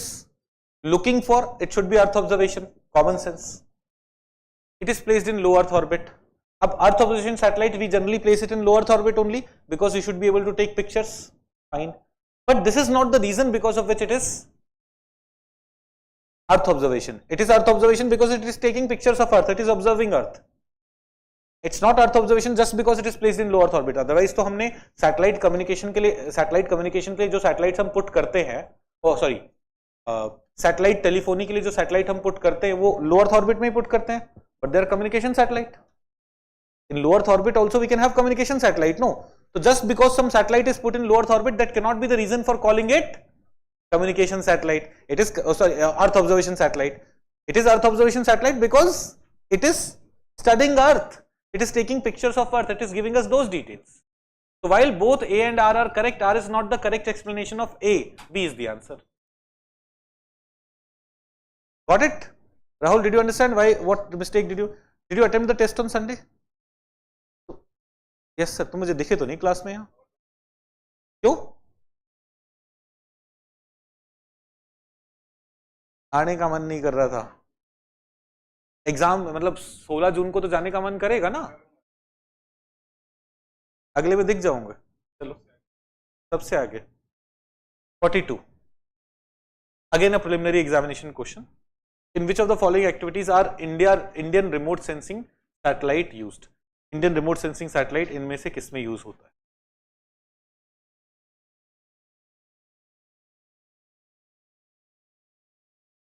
D all. Assessment, locating ground water, mineral. Telecommunication में कैसे होगा? Remote sensing is not used for communication ना, else it's a communication satellite. Else it's a communication satellite. So देखो, according to me, the most effective answer should have been 1, 2, 3 and 4, or 1, 2, 3 and 5. But वैसा कोई option नहीं है, तो answer is 1, 2 and 3. UPSC has also given answer to be 1, 2 and 3. UPSC has also given answer to be 1, 2 and 3. But as per me, as per my understanding, answer should have been 1, 2, 3 and 5. Because Earth observation satellites sometimes can be used to understand कहाँ पे बहुत traffic हो रखा है and all. Not always. Generally, it is GPS and how many devices are connected to GPS and all those things are used to understand in which area more traffic is there. But UPSC generally बहुत broader meaning consume करता है अपने answer की, and that's why answer according to me should have been 1, 2, 3 and 4. But UPSC's answer key said answer is 1, 2 and 3. Are we comfortable? Okay. 42 का A. Let's go to question number 43. Prelims 2019 में this question was asked.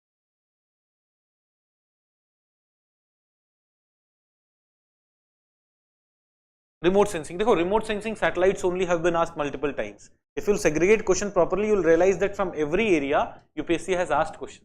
From communication satellite, it has asked question. From remote sensing, it has asked question. From orbits, it has asked questions. अभी आप जाओगे astronomy में जाएंगे, आप देखोगे they have asked question on asteroids, they have asked question on comets, they have asked question on black holes, they have asked questions on singularities, they have asked questions on every aspect. They have asked questions on that, and those things get repeated again and again, and we feel like कि क्या पूछ लिया, because we do not focus on PYQs. PYQs are in preliminary examination. PYQs are your strongest friend. आप उस दोस्त को ignore करते हो, इसीलिए मैं क्लास में भी करवाता हूँ PYQs, RTFQ में भी I am making you go through PYQs again, because PYQs are your best friend for clearing preliminary examination. Before doing anything else, you should be like, I can solve any of the PYQ, I am so well prepared. Be it for history, geography, polity, economy, science, environment, be it for any subject. PYQs are your best friend. कोई आपको कुछ और बोल रहा हो, कोई मेरे जैसा टीचर आके बोल रहा हो, चलो मैं तुम्हें 500 क्वेश्चन कराऊंगा, इससे तुम्हारा सिलेक्शन होगा, बोलो PYQs पहले कर लो, उसके बाद keep on practising as many questions. Here also I had to do 100 questions, but I've added 20 PYQs. I've increased it to 120, 130 just to ensure that for those of you who have not done PYQs are actually going through it in a more systematic manner. हमने पहले PYQ orbits के देखे, फिर हमने PYQs rockets के देख रहे हैं, फिर हम PYQs satellite के देख रहे हैं. We just saw PYQs of rocket, PSLV, GSLV, questions related to that have been asked. Now we're looking at PYQs of satellite. Indian remote sensing satellite can be used for which of the following? Chlorophyll content, greenhouse gas emission from rice paddies, land surface temperature of specific location. Where can it be used? What is the answer? D. Yes, it can be. देखो, Earth observation satellite chlorophyll content can be estimated by the greenery.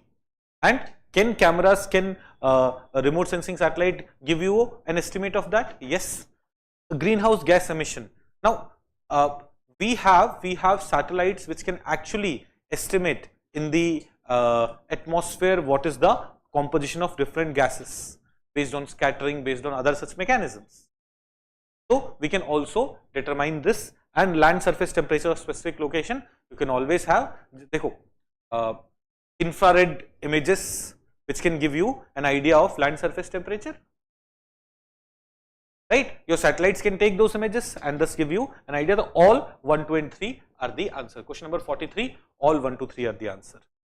Question number 44. Consider the following statements about GPS.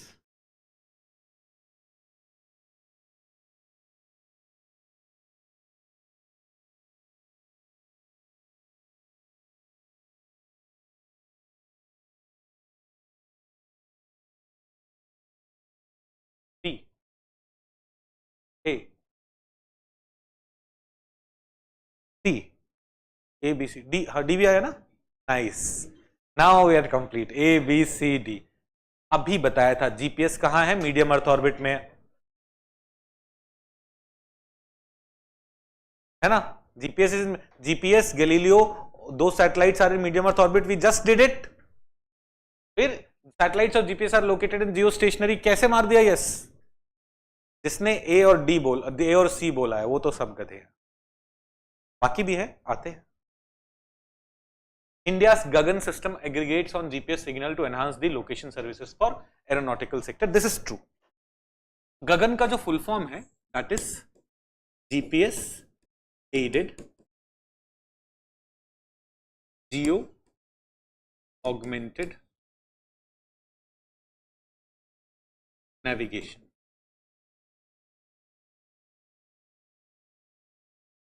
This system did what? This system was for aeronautical sector. देखो, when you use GPS, sometimes you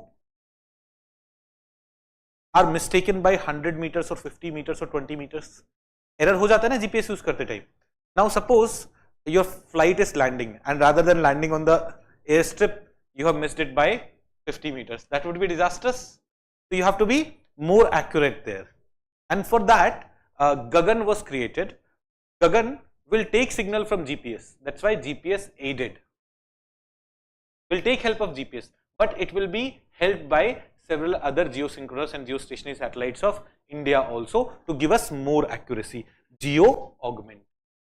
GPS aided geo augmented navigation. It was designed for that. So it was taking help of GPS. Are we understanding this? Okay. Now some of my students जो ना इस aeronautical sector में काम करते हैं, उन्होंने मुझे बताया सर वो launch हुआ था but वो अब use नहीं होता, मतलब it hasn't been very effective. But till the time officially it is not said, we'll keep on studying कि गगन like thing is there. Okay. Let's go to question number 45. Question number 45.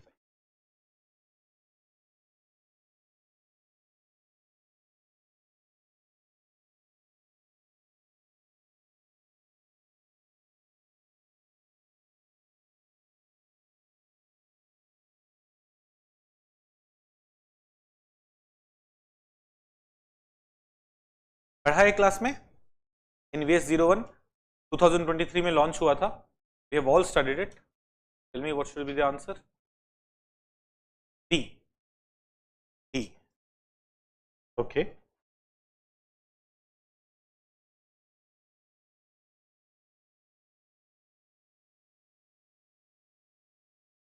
तो आपका नाम क्या है? अभिनव. अभिनव says D. किसी और का कोई और आंसर? A है. D. आपका भी D है. D. D. Anything else? No? Answer is D. Answer is D. Let us quickly study it. देखो हमारा नाविक है ना, navigation using Indian constellation. वहाँ पे we have IRNSS series of satellite. IRNSS 1A, 1B, 1C, 1D ऐसे करके satellite launch किए थे. Those were first generation of navigation satellite that India launched. Now first Navik was launched in 2013. उसका life 10 साल का था. First of the IRNSS satellite. Now we are launching second generation of navigation satellites which are called NVS. Now we have started using giving general names. जैसे Earth observation satellites are being called EOS, communication satellites are being called CMS. ऐसे ही navigation satellites are being called NVS. So NVS is our second generation of navigation satellite. इसमें NVS-1 is the first of the second generation. We have IRNSS series of satellites जिससे हमारा नाविक बना है. Now in 2023 we started launching NVS. तो उसका पहला satellite was launched. So NVS-01 is the first of the second generation satellite of Navik system. That is true. It has been placed in geosynchronous orbit. Navik system is in geosynchronous orbit. अगर उसके satellite का replacement ये होने वाला है, it has to be going in geosynchronous orbit. This satellite is carrying an indigenous atomic clock for the first time. This is a very important part. We had specifically focused on it. Before this, the navigation satellites do carry atomic clocks, but all the atomic clocks that we had carried so far were foreign atomic clock. This is something that has been developed in this for the first time has taken a satellite that has been indigenously developed. And finally, the satellite is supposed to have longer mission life when compared to first generation of satellite. Yes, first generation of satellites were supposed to have 10 years of life. It is supposed to have 12 to 15 years of life, and thus it will have longer mission life. All are correct here. It's very important. It was launched in 2023 only. इसलिए एक साल का जो current affairs है उसका factual part also remains important. Older चीजें concepts are important, but last 1 year का factual aspects are also important. You should focus on it. Question number 46. You would notice something. You will see that जो last 1 year के current affairs के questions हैं, that I have made on the latest trend. How many of the above are correct? और because जो पुराने वाले question है, जो बेसिक कॉन्सेप्ट्स वाले क्वेश्चन है, that I had already made in the previous years also. So those questions are based on the older pattern only, but the newer questions that I'm making are on the new pattern of the paper which is being new pattern of the questions which is being asked in the examination.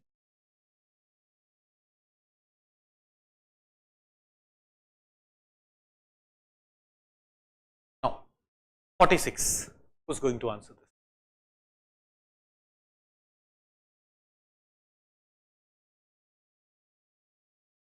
ये भी I had discussed in class when we were studying NVS-01.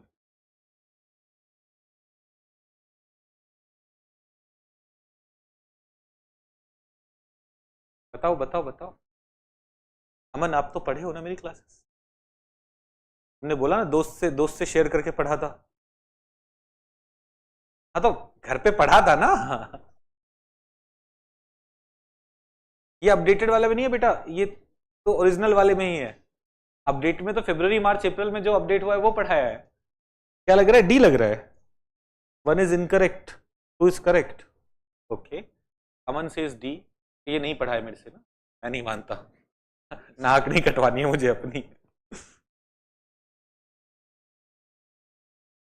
Okay देखिए, NVS 01 satellite has higher operability with other satellite based navigation system. देखो, one problem with IRNSS was, one problem with Navik was that Navik worked on L5 and S frequency, whereas most of our phones were designed to work on GPS and GPS used L1 frequency. तो अब IRNSS को include करने के लिए phone companies had to specifically focus on mode receivers,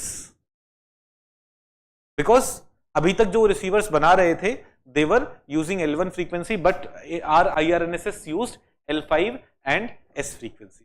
But now when NVS second generation of our navigation satellites are going, when second generation of navigation satellites are going, they're also going with L1, and thus there will be more interoperability possible. Well, both A and R are correct, 1 and 2 are correct, and 2 is the correct explanation of 1. A is the answer. A is the answer. Got it? A is the answer here.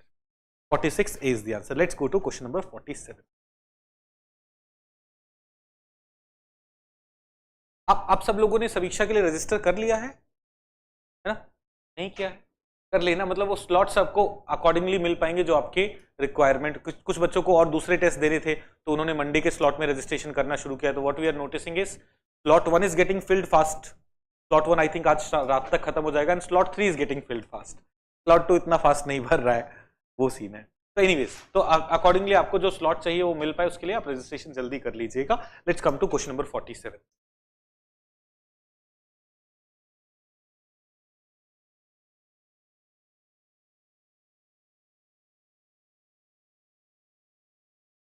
D. Yes, both are wrong. Baidu has become global.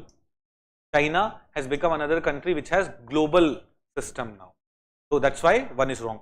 Baidu was regional till a few years back, but now it's providing services all over the world. China का जो navigation system है, it is providing services all over the world. That's why 1 is wrong. All the satellites of Baidu are in medium Earth orbit. No, most of its satellites are in medium Earth orbit, but it also has satellites in geostationary orbit, which are being used for small messages sending and receiving. Did we cover it in class? Yes. So D is the answer here. Both are wrong. 47, D is the answer. Let's go to 48. Again, अब हमने सैटनैव system पढ़ा, तो सैटनैव system की भी PYQs कर लेते हैं। Satellite navigation system we were looking at GPS, Baidu, IRNSS, these are all SatNav system. Let's do their PYQs also. 48. In which of the following areas can GPS technology be used? All of the above, है ना? Mobile phone operation, yes. Banking operation, yes. Controlling the power grids. How do we use it in banking operation? Location, power grid, again location, yes. So D is the answer. 48, D is the answer. 49. 49 has a like very personally as a teacher, 49 question number 49 is very important for me. 2018 में जनवरी में I had joined an institute and वहाँ पे मैं science पहली बार पढ़ा रहा था. I was never a science tech teacher. I was always a current affairs teacher. And वहाँ पे अभी ना in last 4-5 years I've gained a lot of weight. वहाँ पे I was very thin and I looked like a kid. And there were some students जो मुझसे भी बड़े थे एज में. One of them was very arrogant. वो बोलता है सर आपको पढ़ाना वढ़ाना कुछ आता नहीं है. इनडायरेक्टली ऐसे ही बोल रहा था, सर ये सब क्यों पढ़ा रहे हो, IRNSS में कितने सैटेलाइट है, 4 जियो सिंक्रोनस में, 3 जियो स्टेशनरी में, ये सब कौन पूछता है. This happened in January 2018 and in May 2018 this question got asked. And I was like, कहाँ है तू. तो एट दैट टाइम अब क्या है ना, अब मैं बहुत सालों से पढ़ा रहा हूं तो अब मुझे इन चीजों से फर्क नहीं पड़ता। वहां पे I was just a beginner कि ये, और वहां ना आई वाज यार ये ऐसे क्यों बोल रहा है, मतलब मैं पीवाईक्यूज का एनालिसिस करने के बाद I am deciding to teach what I am teaching rather than just deciding to teach based on कुछ भी। तो this question was is like I'm very emotionally connected to this question because when I saw this question I was like ठीक है, चलिए आ जाइए। 49, what is the answer? A.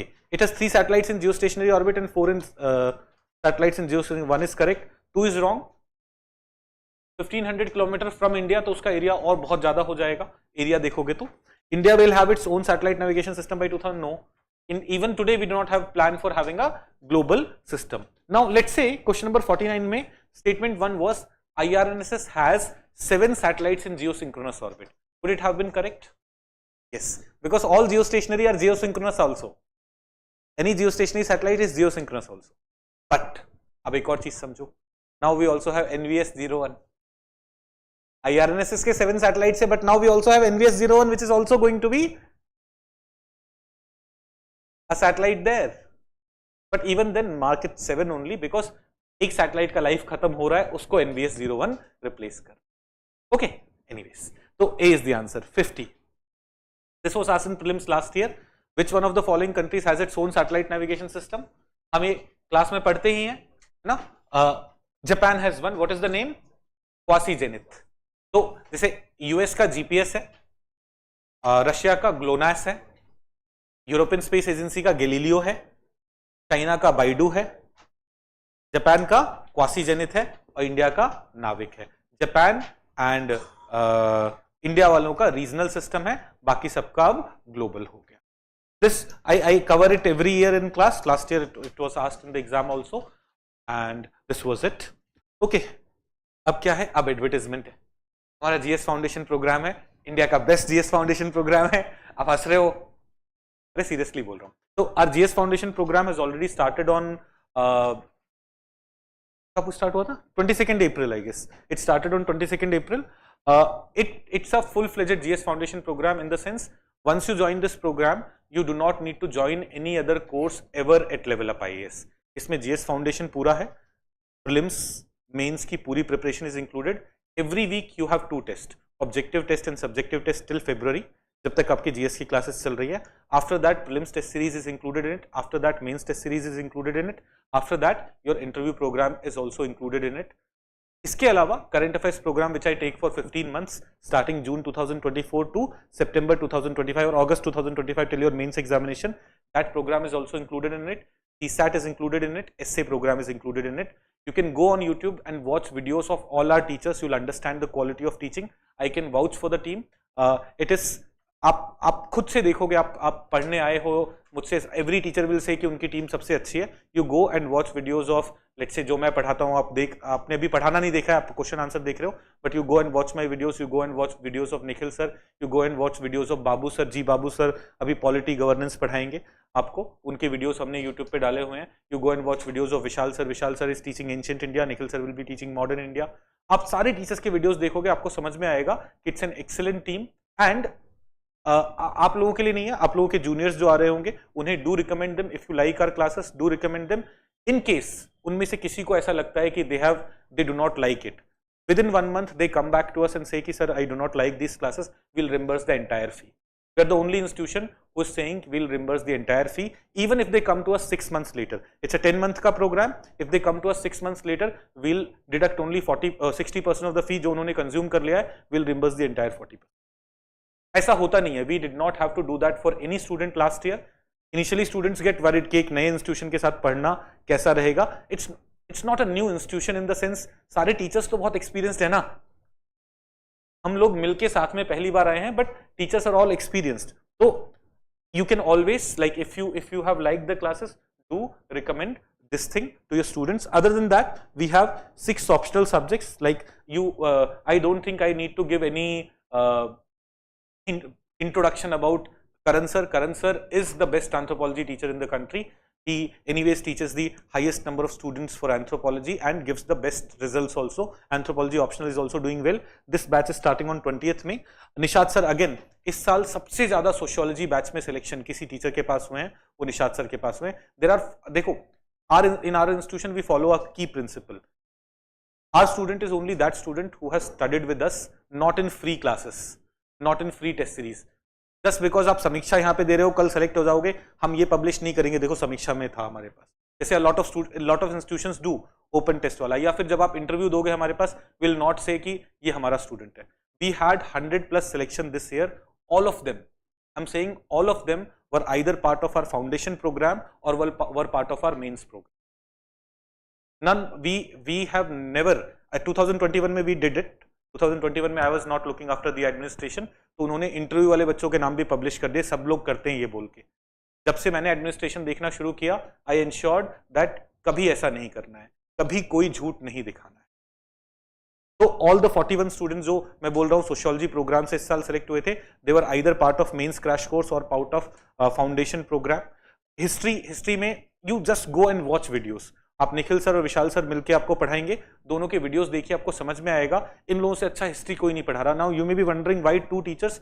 History optional थोड़ा बड़ा होता है, उसमें 5-6 महीने लग जाते हैं when compared to other optional, and that's why one teachers find it very difficult to cover entire syllabus, and that is why we have 2 teachers.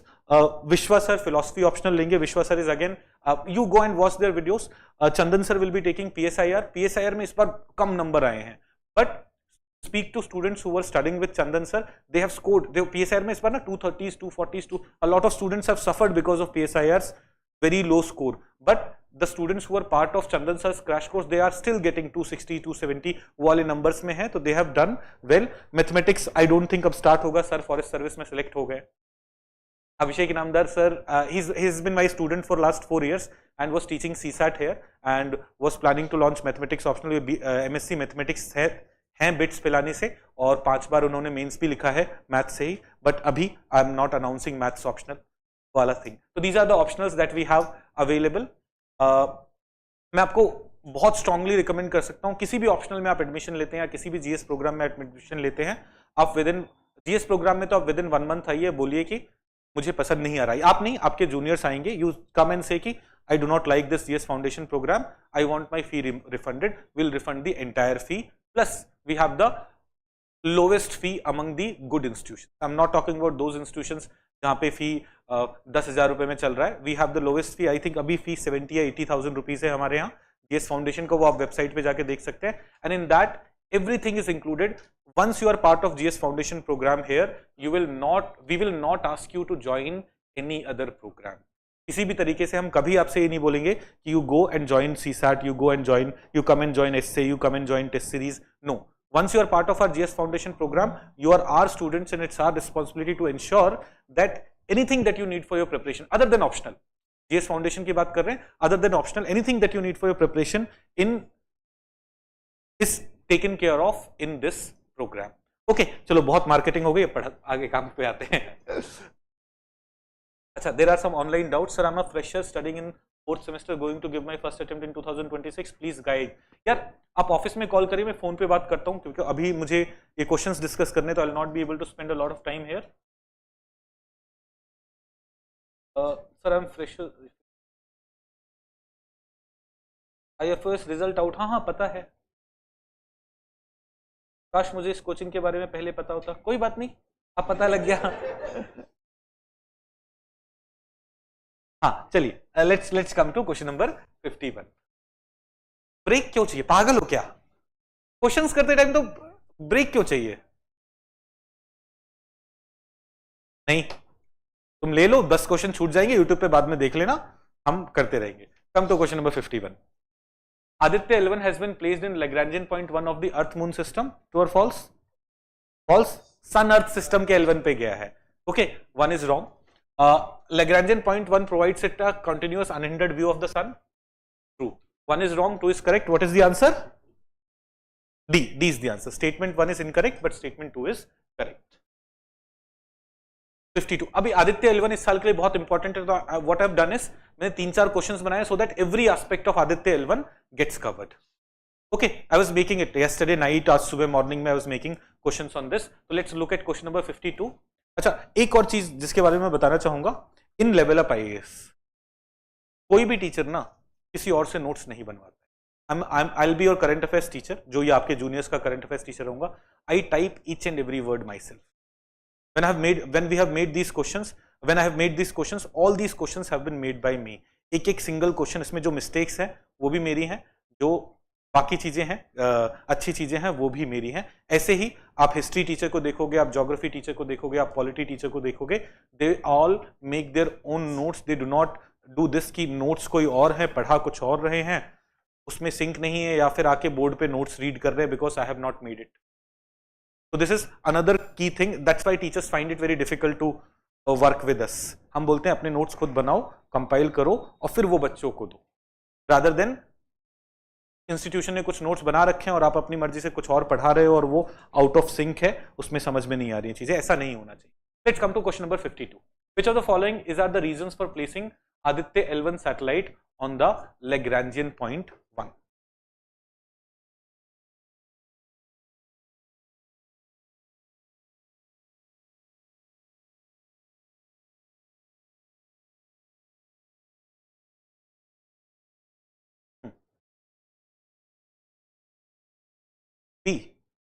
B, 1 and 3. 1 and 3, right? 1 and 3 is correct. Why is 2 wrong?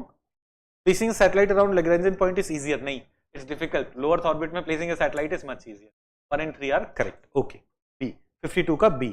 Let's go to 53. Consider the following statements about human spaceflight program Gaganyaan.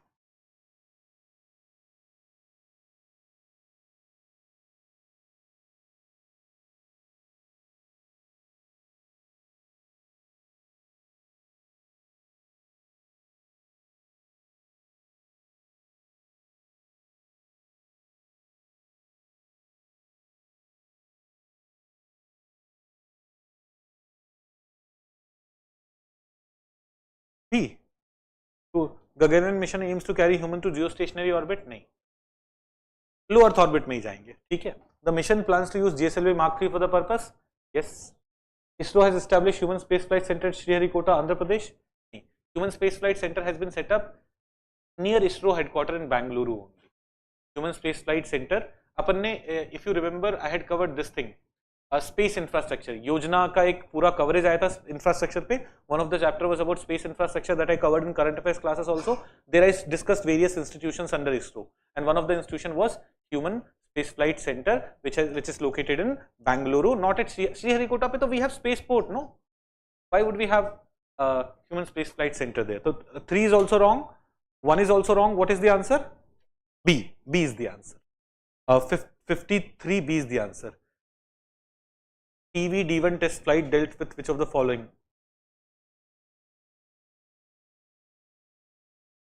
ये test recently हुआ था गगनयान से associated. What is it associated with?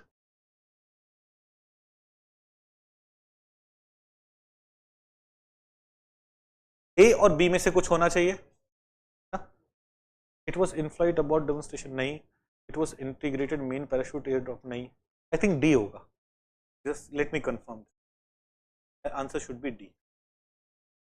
TV D1 is flight abort demonstration to escape system. No, it's A.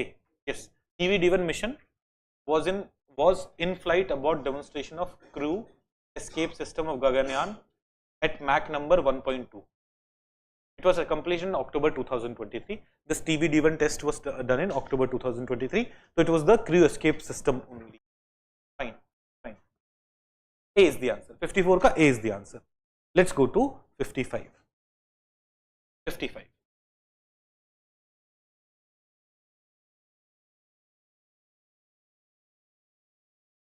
With reference to Exposat, the astronomical observatory launched by India, which of the following statement is correct?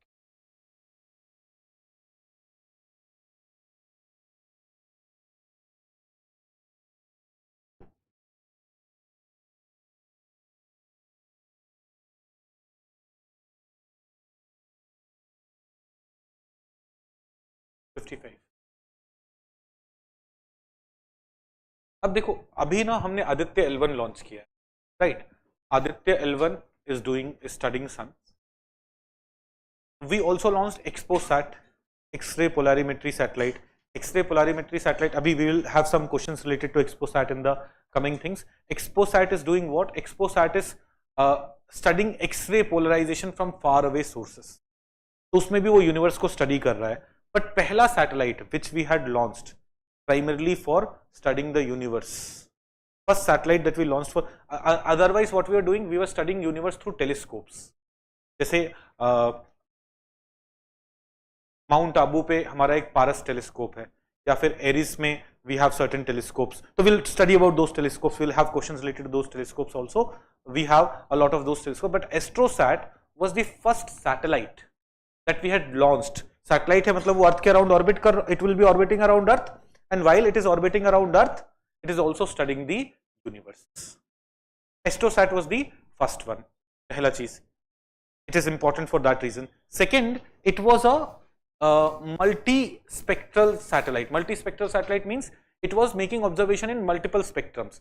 Visible light, infrared, ultraviolet. Generally, this satellites did not do this. Observatories did not do this, but it did that. So, other than USA and Russia, India is the only country to have launched a similar observatory in space. True or false? False hoga yaar. Why not other countries would have done it? Japan has also done it. China has also done it. So one is wrong.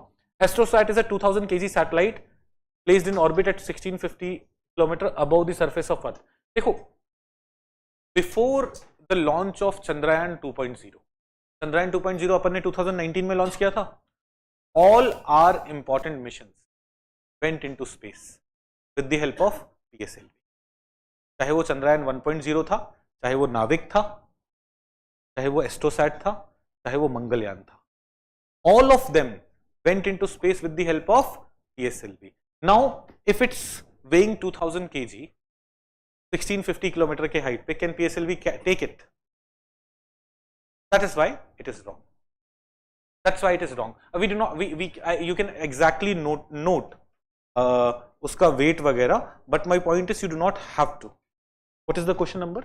55. इसका weight 15 kg था, 2000 kg नहीं था, 1515 kg, and it went to a 650 km orbit, low Earth orbit, not 1650 km orbit. But we do not have to remember that. If we understand how PSLV functions, what is the capability of PSLV, that would be good enough. So both are wrong. Here both are wrong. What is the answer? D is the answer here. आप लोगों ने PYQs नहीं कर रहे हैं क्या? Science के PYQs नहीं करते हो, ignore कर देते हो. I'll show you. Things get repeated again and again. Like tomorrow also when we are doing biology, biotechnology, you'll be amazed to see how many times they have asked BT cotton. How many times they have asked BT brinjal. How many times they have asked about various hormones and all those things. So PYQs, I've told you, in your preliminary examination preparation, your best friend are PYQs. Do not ignore them. Focus on them. Okay, did we understand this? Yes, Balbir. 52 पे चले गए. 55 तो clear है सबके लिए? Okay, let's go to 52. Balbir has some question related to 52. Various types of radiation from sun are not able to reach Earth due to atmosphere of the Earth and Earth's magnetic field. Which of the following is our reasons for placing Aditya L1 satellite on Lagrangian point 1? Lagrangian point 1 is 1.5 kilometers away from Earth. So now, some things which would not have reached Earth, some radiations which would have not reached Earth, can still reach Lagrangian point 1 and Aditya L1 can study that. That's an advantage. If Aditya L1 was, Aditya was launched close to Earth, a lot of radiations would not have reached Earth, would not have reached Aditya. Abhi Aditya L1 is located far away from Earth, 1.5 million kilometers away from Earth, and those solar radiations would be reaching it and it will be able to study it. That is the purpose of Aditya L1. It is studying sun, right? Balbir nahi maan rahe. Got it? Okay. You thought something else. 56. Exposat.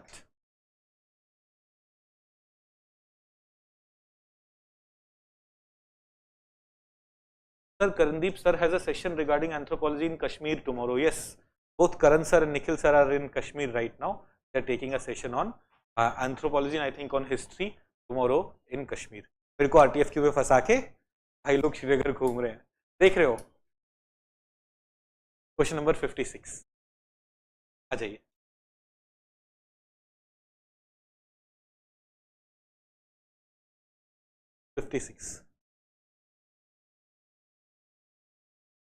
It's a specialized science mission to study the polarization of X-rays by sun. India is the first country to focus on X-ray polarization study through Exposat. What is the answer? B. D for dog. Both are wrong. देखो, first, it's a specialized science mission to study polarization of X-rays by sun नहीं, by far away sources. Polarization कौन करता है? जैसे ना black holes है. Black holes के आसपास जो radiation होता है ना, that will get polarized and we will study that radiation. Now you may be wondering, sir, black holes, so nothing comes out. I'm not talking about radiation which are emerging after event horizon. After event horizon, nothing will be able to come out. But before that, a lot of things would be able to come out. Right? Polarization happens there. X-ray ka polarization happens there. It is focused on studying those far away things, not primarily sun. One is wrong for that reason.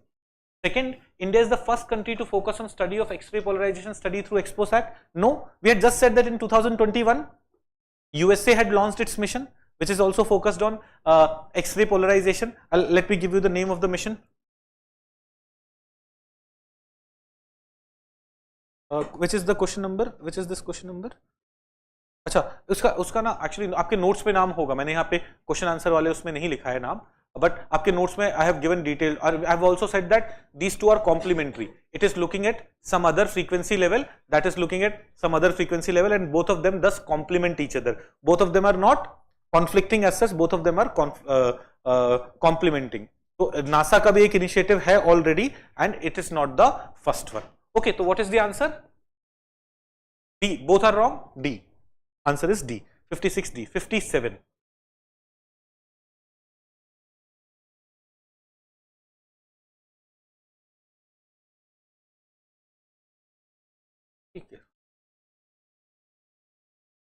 That will study the polarization of X-rays in space.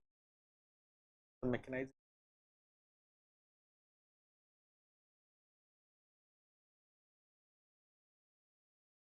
What is the answer? A or B? B. देखो, why do we want to study X-ray polarization? We want to study X-ray polarization so that we'll be able to understand. Why do we want to study X-ray polarization? Primary reason is we want to, through that we want to study the original source, faraway object. So X-ray polarization helps us understand the original source. That is what we have written in the reason. The mechanization of polarization of radiation will give away the nature of its source. यही तो purpose है. हम दूर की चीजों को पढ़ना चाह रहे हैं. We are trying to study the things which are far away. Right? What is the answer? A is the answer. 58. Consider the following statements about NISAR. NASA ISRO Synthetic Aperture Radar.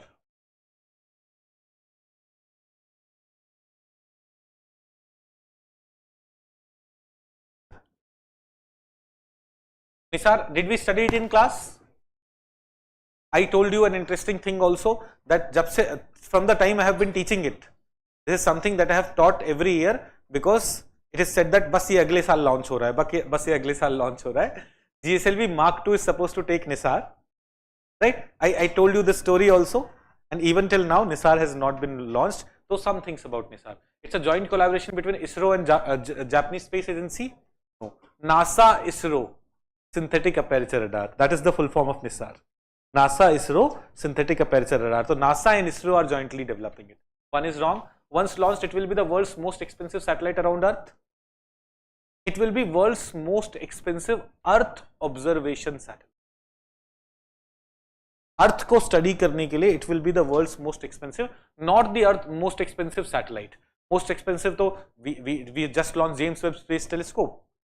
No, that's a telescope that's way more expensive. We have International Space Station. That's also kind of satellite which is way more expensive. So it will be the most expensive Earth observation satellite. It will be observing Earth, it will be studying Earth, and will be the most expensive of Earth observation satellite. That's why 2 is wrong. the satellite is planned to be launched from India using GSLV Mark 3? No, GSLV Mark 2. So when in 2021 GSLV Mark 2 had failed in one of its launches, again we started getting worried what would happen to NISAR. NISAR is supposed to go with GSLV Mark 2, but then GSLV Mark 2 has again been successful in launching certain other launches. Abhi humne dekha in 2023 only INSAT 3D or something was launched by GSLV Mark 2. Okay, 58. So 3 is wrong, 2 is wrong, 1 is wrong. None of the above. D is the answer.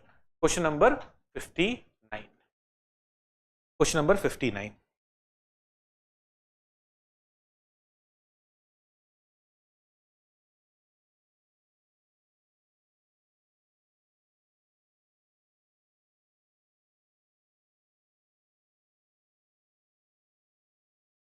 Come on, we have to speed up.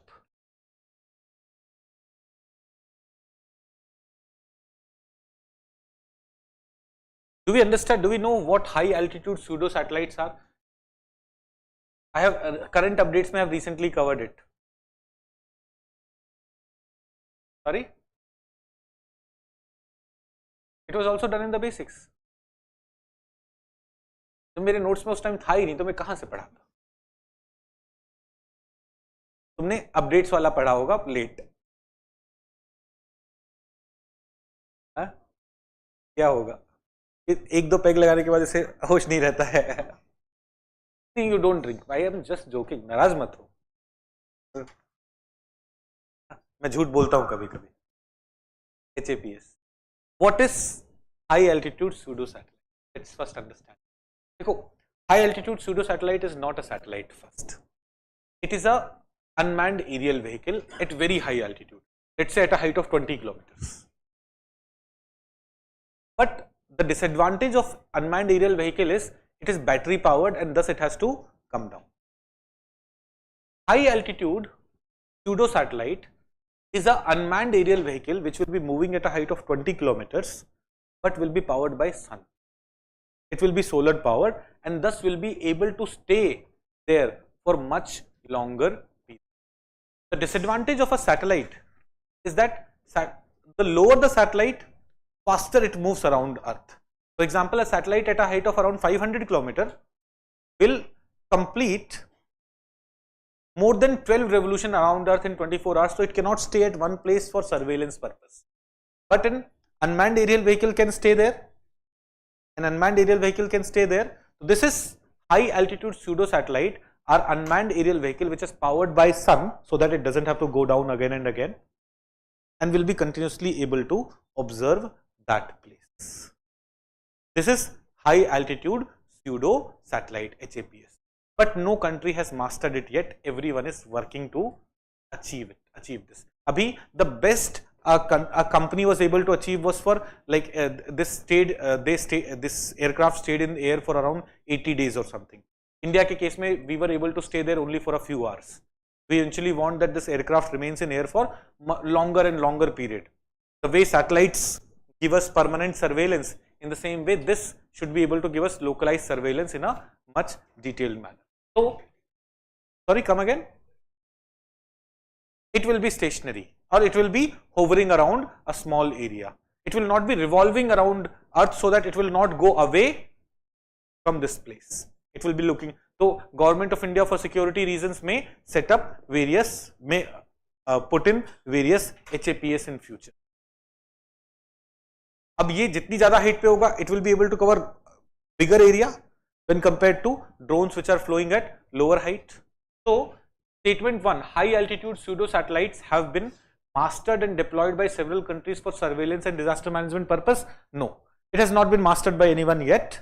So, this is 1 is wrong. Statement 2, HAPS will be solar powered and thus will be able to stay in the air for a much longer period. Will be solar powered and will be able to stay in the air for much longer period. Yes, that is the reason we are building it. So, statement 2 is correct.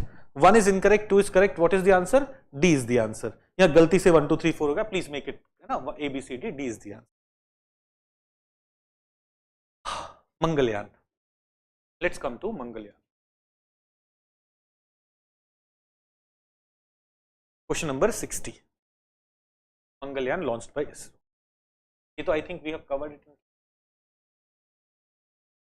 3, 1 and 3. It is also known as Mars Orbital Mission. Made India the second country to have spacecraft orbit Mars after USA. So India was the 4th country. Which were the space agencies which have done it before India? European Space Agency. US, Russia, European Space Agency. China नहीं. China चांद पे हमसे पहले गया है, Mars पे नहीं. While teaching, I had emphasized on it. While Mars पे US, Russia and European Space Agency have gone, when it comes to moon, US, Russia, China and India, not European Space. To land successfully on moon, not European Space Agency, Japan has also done it. Right? Now, so where are we? It is called the Mars Orbital Mission. 2 is wrong, 1 is correct. Made India only country to be successful in making its spacecraft orbit the Mars in its very first attempt. Yes, this is true. India became the first country which was able to achieve it in the very first attempt. 2013 May it was launched, and 2014 May we were able to orbit that. So C is the answer. 1 and 3. 60. 61.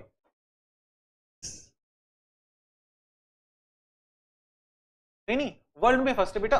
देखो, US पहले चला गया, but US did not do it in first attempt. When it tried to do it in first attempt, it failed. So India is the first country which did it in first attempt. Asia में it was the country to do it. It was the first country to orbit the Mars. China ने नहीं किया ना, तभी तो हमने बोला China चांद पे पहले गया है, बट मार्स पे पहले कौन गया है? इंडिया. तो एशिया में first country to go on Mars, to orbit Mars is India, but world में first country to do it in the first attempt is India. So here the question is about first attempt. Made India only country to be successful in making its spacecraft orbit the Mars in its very first attempt. The question is about first attempt, and that's why India is the first country to do it. So 1 and 3, C 1 and 3. 61. We come to Chandrayaan. 61.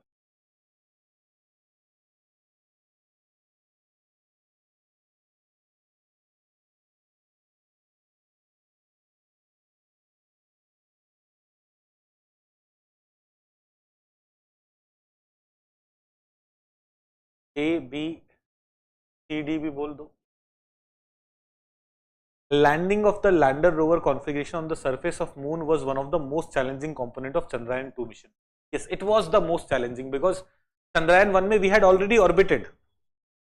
2008-9 में we had already orbited moon, so it was landing that was difficult. Why is it difficult? ISRO tried to achieve this for the first time with Chandrayaan 2. This is also true, but this is not because of which it is difficult.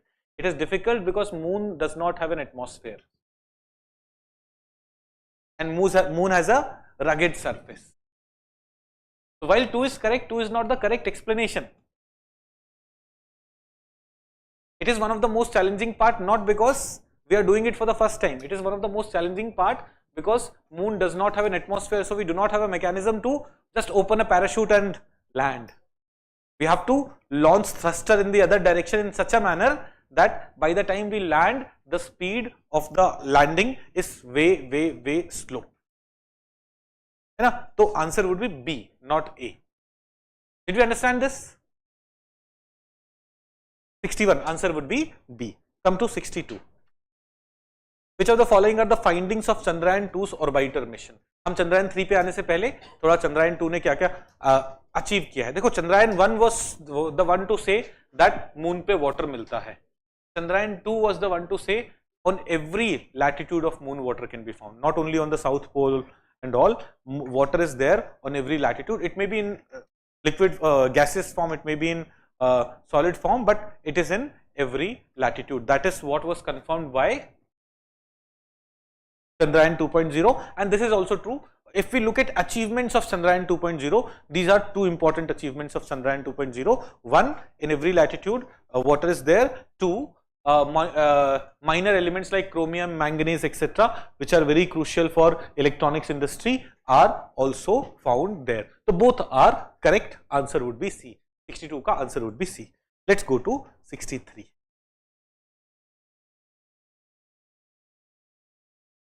Pairs. Chandrayaan 1, Chandrayaan 2, Chandrayaan 3, the launch vehicles, how many of them are correct?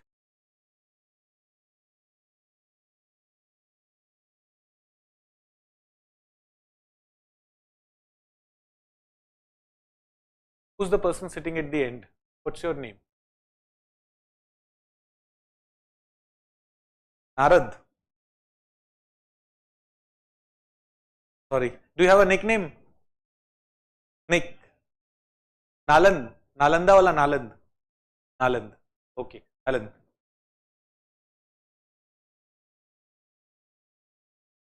You have to answer this. Two are correct. Chandrayaan 1 PSLV is correct. Chandrayaan 3 GSLV Mark 3 is correct. Chandrayaan 2 GSLV Mark 2 is wrong. It was GSLV Mark 3 only. Right? So only 2 pairs are correct. Only 2. Right? B is the answer.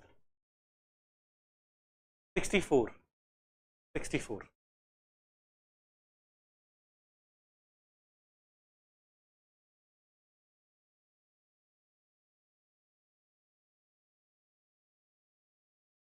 C. Abhinav says C.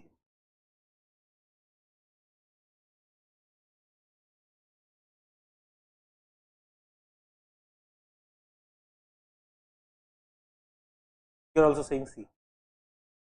Okay. C. Anything other than C? No. Yes. Chandrayaan 3 went without an orbiter because Chandrayaan 2's orbiter was already there. It's not like all the work of orbiter is done. Chandrayaan 2's orbiter was already there. Chandrayaan 2's lander had failed. Rover had failed. Rover was destroyed. But orbiter is still functioning. That's why Chandrayaan 3 went without an orbiter. So 1 is correct, but 2 is not correct. Right? C is the answer. Okay. Question number. उसका life खत्म हो गया and it crash landed. So he has a question. What's your name? Akshay is saying, sir, Chandrayaan 1 also had an orbiter. Chandrayaan 1's orbiter's life was completed. So Chandrayaan 1 had gone with a orbiter and then a crasher. It crashed on the surface of moon. Chandrayaan 2 went with a orbiter, lander and rover. But lander failed. Lander उसके साथ rover भी लेके गया था, तो rover also got destroyed. So Chandrayaan 3 went without an orbiter. It went with a propulsion module. Propulsion module made it go to the orbit. Then lander, Vikram lander landed and rover moved on the surface of moon. Then propulsion module also did something which was not expected of it. Propulsion module came back to Earth and started orbiting around Earth. This was not part of the plan, but some fuel was left, and in future in Chandrayaan 4 we want to land on moon and then we want to come back, bring some material back on moon. So usme we will need to do this. So this was tested. This time only propulsion module was able to do that. Anyways, let's come back to 65. Chandrayaan ke payloads and unka function. A lot of payloads have gone with Chandrayaan and their functions, correct pairing. Like now, this is the most difficult thing that you may get. You may get basic questions about Chandrayaan. The worst thing that they may ask is, unke pairs, what are the payloads supposed to do? The worst thing that they may ask is this, right? Let's look at that also. It would ensure that we are amongst the best prepared people for science and technology. When we are going into examination hall, ask us anything. We are done with PYQs, we are done with current affairs, we are done with a lot of MCQs. Kya puchoge? If you are asking something which I do not know, then anyone would not know it. It's not going to affect my selection. I'm still going to remain confident. But when our preparation is incomplete and when we are not able to solve something, we feel like everyone else would be able to do it. I am not able to do it. And then we get panicked and we ruin rest of the questions in which we could have done well. But when our preparation is very good and then when we are not able to do something, we realize this is a question which is not worth doing, which is not supposed to be done. And our confidence remains high in rest of the people. Let's look at this. 65. All? Actually, no. Yahan pe to I've just for your revision purpose, I have included this. All are correct. But if you look at the name, spectropolarimetry of habitable planet Earth. Shape, full form of shape is spectropolarimetry of habitable planet Earth. So when propulsion module was revolving around moon, from there it will study Earth. To study the spectral and polarimetry measurement of Earth from the lunar orbit shape. CHAST, Chandra Surface Thermophysical Experiment. To carry out measurement of thermal properties of lunar surface near polar region. So देखो, propulsion module payload carried shape, but CHAST was carried by lander. This was a payload which was with the lander. That's why on South Pole it is able to do this study. Then instrument of lunar seismic activity. Moon पे moonquakes measurement. Lunar seismic, we will not call it earthquake, we'll call them moonquakes, measuring the seismicity around the landing site. Seismicity around landing site would be measured by ILSA, laser induced breakdown spectrometer, determine the chemical and mineral composition of lunar surface. So it will emit some laser, by that it will, by the reflection of laser light, it will be studying what is the composition of the lunar surface. So it will also be going down with the lander. There are some other applications, there are some other payloads and their applications. Just read them once carefully, just look at their names and connect it by name only. Laser induced breakdown spectrometer, you will be able to understand what its purpose would be. Or instrument for lunar seismic activity. By this you will be able to understand what its purpose would be. So do not get bogged down when you get this kind of question. Just read the name of the payload. Why would we name payload जिसका काम होना चाहिए उड़ने का, और उसका नाम रख देंगे इसका काम गड्ढा खोदने का है? You would not do something like that, right? Question number 66. Question number 66.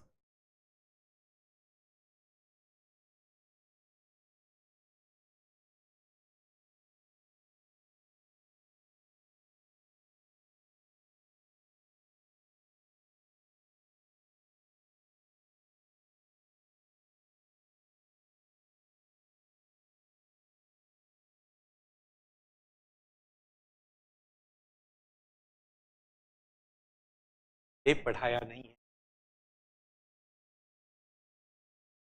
पिछले साल पढ़ाया था।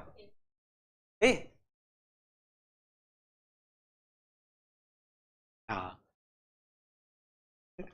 सी भी बोल दो कोई। चलिए, लेट्स अंडरस्टैंड दिस। देखो, when I taught it, I taught it when I was teaching Chandrayaan 2 and all. It was not in news at the time of Chandrayaan 3, and that's why I had not covered it this year. But then again, while deciding which questions to cover, I thought through question I'll cover this topic. Helium-3 is an isotope of helium. The normal most popular isotope of helium is helium-4. Helium-3 is an isotope of helium which is not radioactive and thus is not harmful and can be fused to produce energy. But this helium-3 is not very abundant on Earth. It's there on Moon. One of the reasons everyone wants to go to Moon, is the amount of helium-3 which is there on Moon can provide energy for Earth for many 100 years. Itna helium-3 hai, that helium-3 through fusion would be able to provide a lot of energy to Earth. So if we bring back this helium-3, it will be able to provide energy, fusion energy for Earth for a long period without having radioactivity. Now we have uranium, but uranium is radioactive. So helium-3 is a radioactive isotope of helium which can be used to produce energy. One is wrong because it's not radioactive. That is one of the key things that we were speaking about helium. Uranium is radioactive, helium-3 is not radioactive, helium-3 is safe. First thing, one is wrong for this reason, otherwise one would have been correct. Solar winds have bombarded Moon with immense quantity of helium-3. This is true. Far side of the Moon. Dekho, I spoke about this aspect in class. There is a near side of the Moon, one part of the Moon which is always facing Sun, always facing Earth, and there is another part of the Moon which is away from Earth. This part of the Moon which is facing Earth, because of Earth's magnetic field's impact, not a lot of solar radiation reach here. but the part which is facing away from Earth. Earth's magnetic field is not able to have any protection for this part, and sun's solar radiation fall on it, and along in those solar radiation there is helium-3. In those solar winds there is helium-3 particles also. So on the far side of the moon a lot of helium-3 particles are there, and when Chang'e 4, if China's moon mission, China ka moon mission is called Chang'e. उसमें Chang'e 1, 2, 3, 4, 5 were there. 3, 4, 5 में they landed on moon. 1 and 2 were orbiter mission. The way Chandrayaan 1 was an orbiter mission, there Chang'e 1 and Chang'e 2 were orbiter mission. Chang'e 3 में they landed on moon.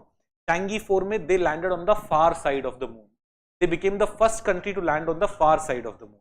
And Chang'e 5 में they did not only landed on the moon, they also brought material back from. China has done it in 2020. दुनिया को Covid दे दिया और खुद चांद तोड़ के ला रहा है. This happened in 2020. Chang'e 5 has brought it. So a lot of helium is located on the far side of the moon where Chang'e 4 had landed. China had become the first country to land on the far side of the moon. So 2 is correct. No, it has not back. When Chang'e 4 had landed here, material किस में लेके आया? Chang'e 5 में. There it got material from here on this side. नहीं था, वो normal material था. The presence of helium-3 on moon was first confirmed by Chandrayaan 1 mission. No, presence of helium was confirmed by Apollo only. Apollo missions जब जाते थे ना, at that time only it was confirmed. So 3 is wrong. 1 is wrong because it's not a radioactive isotope. It's not. Otherwise, 1 would have been okay. 2 is correct. Solar winds have bombarded moon with immense quantity of helium. So what is the answer? B. Incorrect पूछा. A. Yes. 66. A is the answer. ऐसा किसी ने A ही बताया था क्या? Oh, and you saw incorrect? Then it's fine. I did not see incorrect. I'm sorry. This is my mistake. I should have put it in bold. है ना? 67. 67.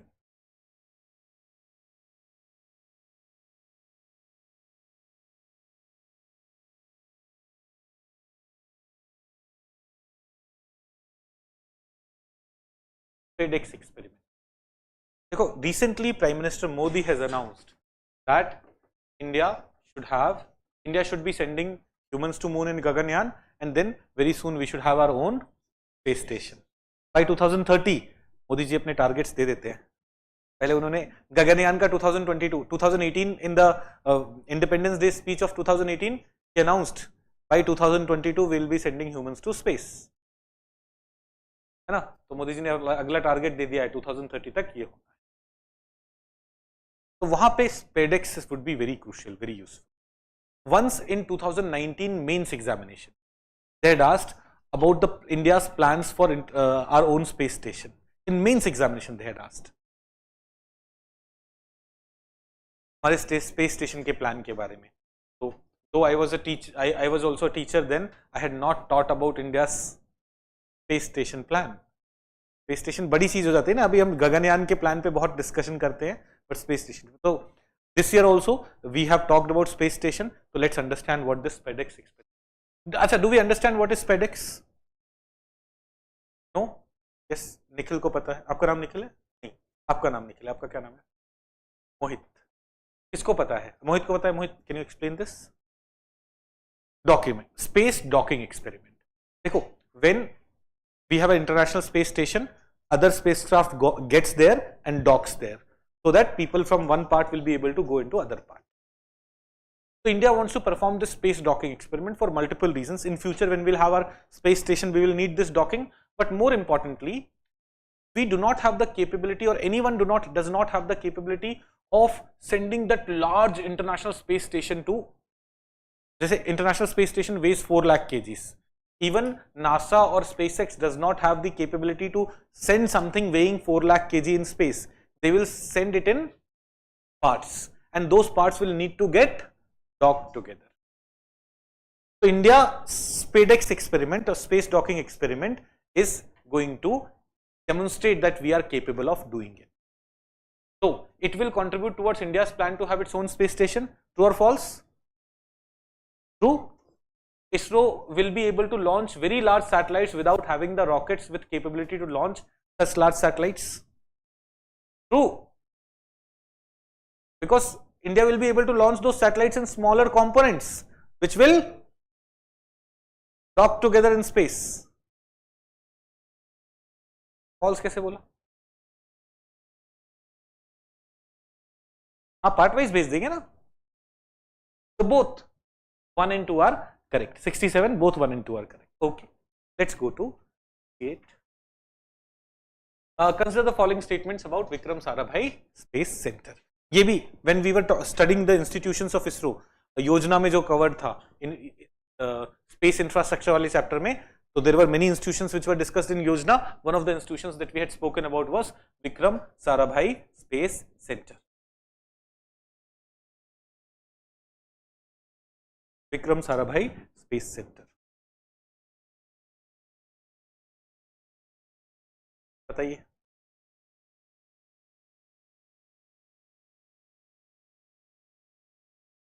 देखो Vikram Sarabhai space centre is for rocket development period. इतना ध्यान रखो.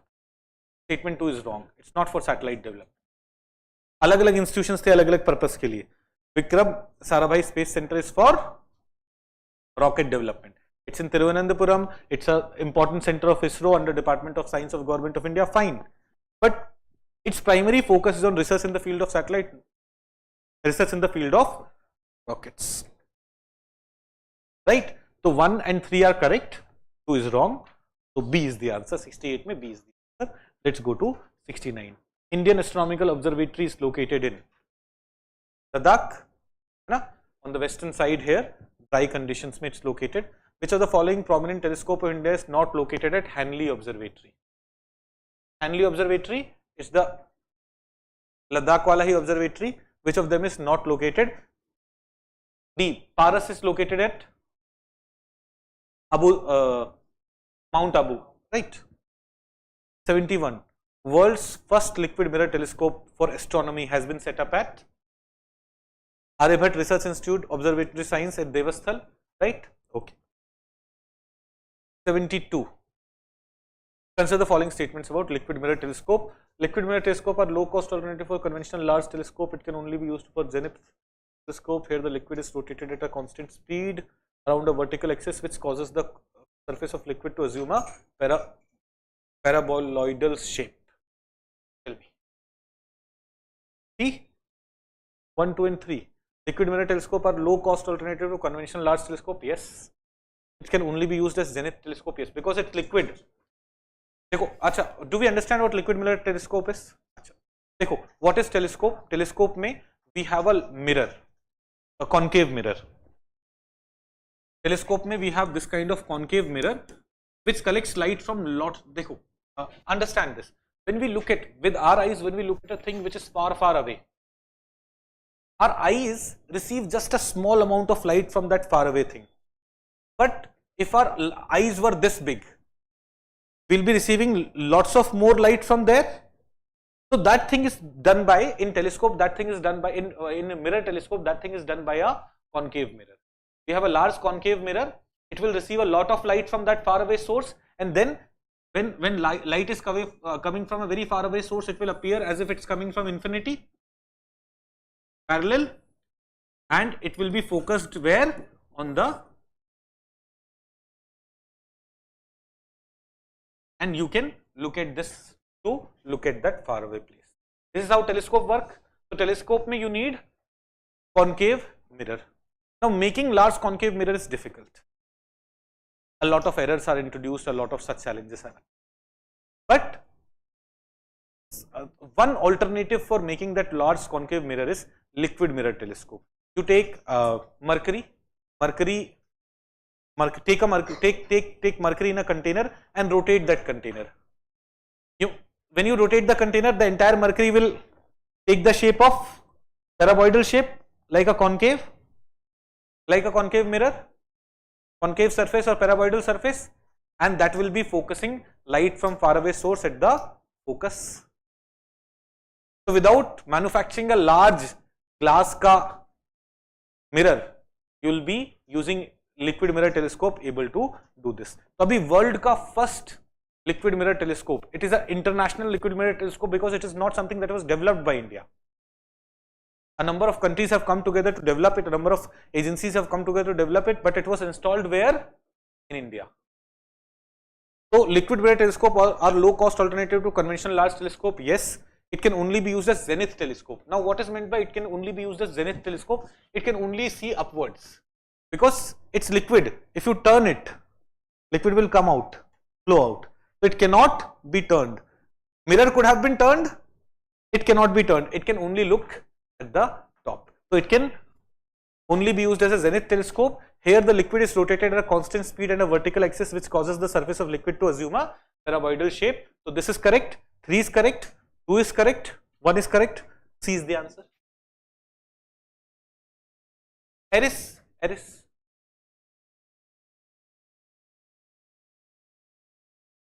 Mission शक्ति के बारे में एक लाइन ही लिख बताया था मैंने, वही पूछा है दोबारा से. What was मिशन शक्ति? Anti-satellite missile, है ना, anti-satellite missile. So we have developed the capability to destroy a satellite. So in future, when some country attacks our satellite, we have the capability to destroy their satellite. That was tested in 2019 under mission Shakti. So it's an initiative by ISRO to launch space-based weapons. No, we are not launching space-based weapons. Space-based weapons would have been space पे आपने satellite में bomb डाल दिए, फिर वो bomb नीचे गिरा रहे हो. That would have been space-based weapon. This is a anti-satellite missile. This missile will be launched from Earth only to destroy a satellite. So it's not a space-based weapon. Space-based weapons are not allowed. One is wrong. Mission Shakti was in violation of international treaties which prohibit space-based weapons. No, because we have not launched space-based weapons. NASA has this capability. China has this capability. India also got this capability. 74. Mission Prarambh. Promoting private players in defense sector? Yes.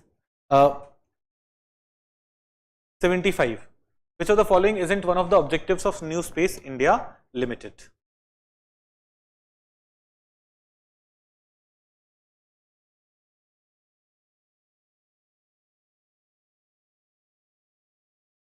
Transferring all the satellite technology. Why would we transfer all the satellite technology? There would be some crucial satellite technology which will not be transferred. Baki, everything else NSIL is supposed to. So A is the answer. 75 mein A. Okay, let's go to 76. Consider the following statements about Vikram 1 rocket. Vikram S and Vikram 1. Spin-off technologies. देखो, suppose you have developed a rocket to protect the rocket. As rocket goes upwards, to protect the rocket, you will have various layers to protect the rocket, which will be protecting it from high heat and all. Now this layer, this material can be used in fire extinguisher and other things, right? Those are spin-off technology. या फिर rocket का technology आप missile बनाने में use कर ले रहे हो, that's a spin-off technology. Let's come back. 76.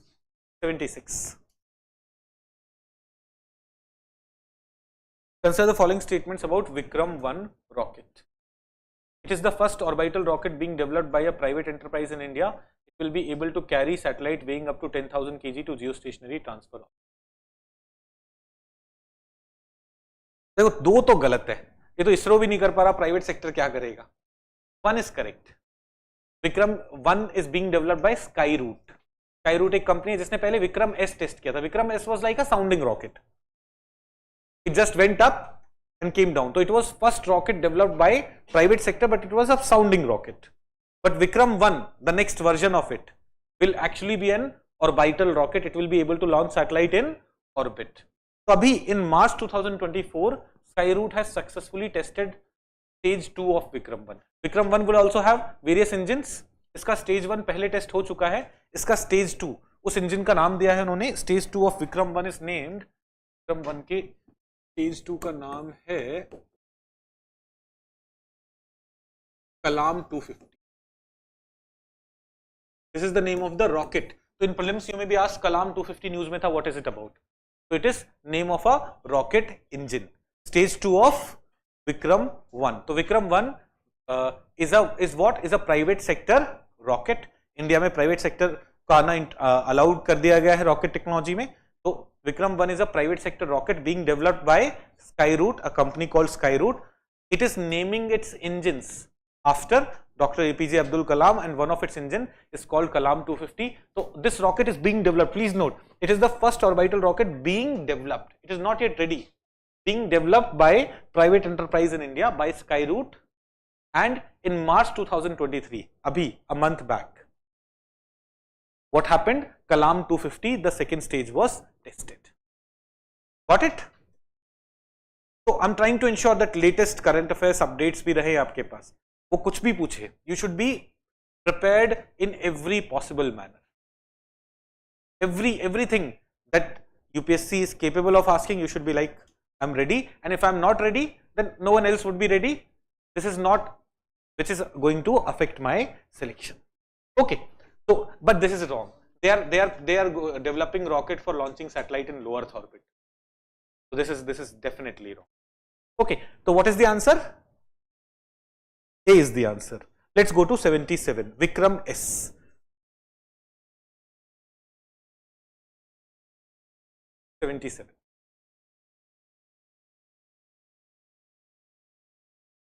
This is just for completion purpose I have included. Both are correct.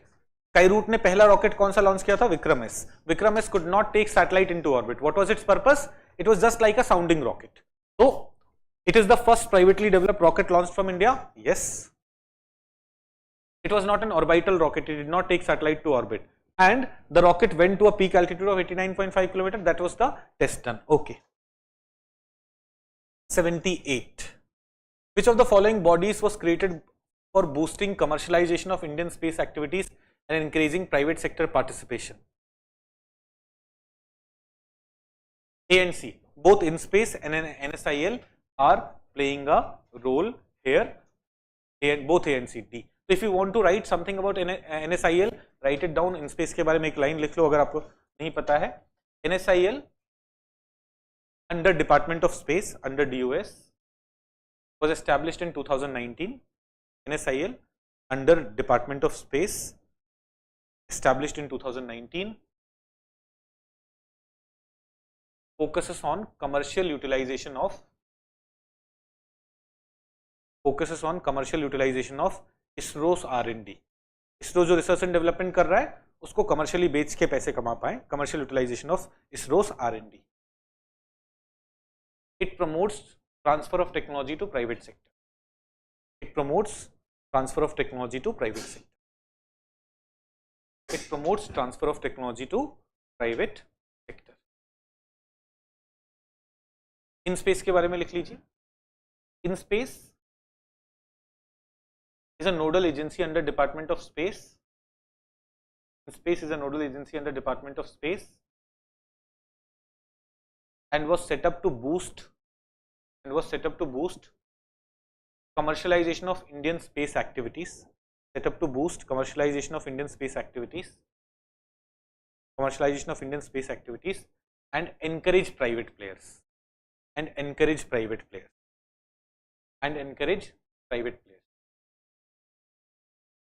अब देखो कोर डिफरेंस समझो InSpace और NSIL. InSpace will coordinate with private players. So this Vikram, Skyroot is launching rockets. Now India does not have rocket launching ports everywhere. So it has to launch it from Sriharikota. InSpace will be coordinating. These 2 days are available to Skyroot. These 2 days are available to ISRO, and so on. So it is promoting private players in this sense. Whereas NSIL is focused more on पैसा कमाना. उसके through भी like पैसा. Now please understand they also benefit private sector in certain way. They will give license to private sector to manufacture certain satellite, manufacture certain rockets. उससे private sector will be promoted. NSIL will earn money through which Department of Space earns money. But both of them in this way are promoting private sector. So which of the following bodies was created for boosting commercialization of Indian space activities and increasing private sector participation? ANC Indian space association क्या है? This is basically an association of various space based organizations. They come together to raise their concerns, to raise their issues. ये specifically privatization पे focus. Okay, so what is the answer here? D is the answer. अंतरिक्ष ना पहले एक वो भी एक PSU था जो अब वो सारा काम NSIL कर रहा है ना, अंतरिक्ष सिमिलर लाइंस पे बना है. Let's come to 79. Match the following international treaties with its subjects. Space governance में क्या क्या प्रोविजंस हैं? The question is about. If you look at the names carefully you will be able to answer this. Outer space treaty, treaty governing activities in the, ये क्या हो गया? Oh something got cut, sorry. Let's complete कर लीजिए. This things full thing have not come in your notes, और is it there? It's not there, no. Agreement, so first agreement on rescue of astronauts, comma the return of astronauts, comma the return of astronauts, the return of astronauts, the return of astronauts, and the return of objects launched into space, and the return of objects launched into, and the return of objects launched into space. So this agreement is basically rescue agreement. Some astronaut is trapped, other party is supposed to help them if they are capable of, if they are in a position to help. That is rescue agreement. Treaty governing activities of states in the exploration and use of outer space. Complete this. Treaty governing activities of states in the exploration and use of outer space. In the exploration and use of outer space. This is outer space treaty. Outer space treaty. So A is 2, B is 1. Third statement completed. The agreement governing the activities. The agreement governing the activities of state on moon and other celestial bodies. Activities of states on moon and other celestial bodies. तो यहाँ लिखा ही है पहले से, other celestial bodies of 1970. Other celestial bodies of 1970. Last में Convention on International Liability for damage caused by space objects. Liability for damage caused by space objects. Some space object, some satellite falls in your country and does some damage. So how the compensation would be decided? It would be decided by liability convention. So C is 4, C has to be matched with 4, and moon treaty D has to be matched with 3. So A2, B1, C4, D3. A2, B1, C4, D3, A is the answer. 79 ka A is the answer.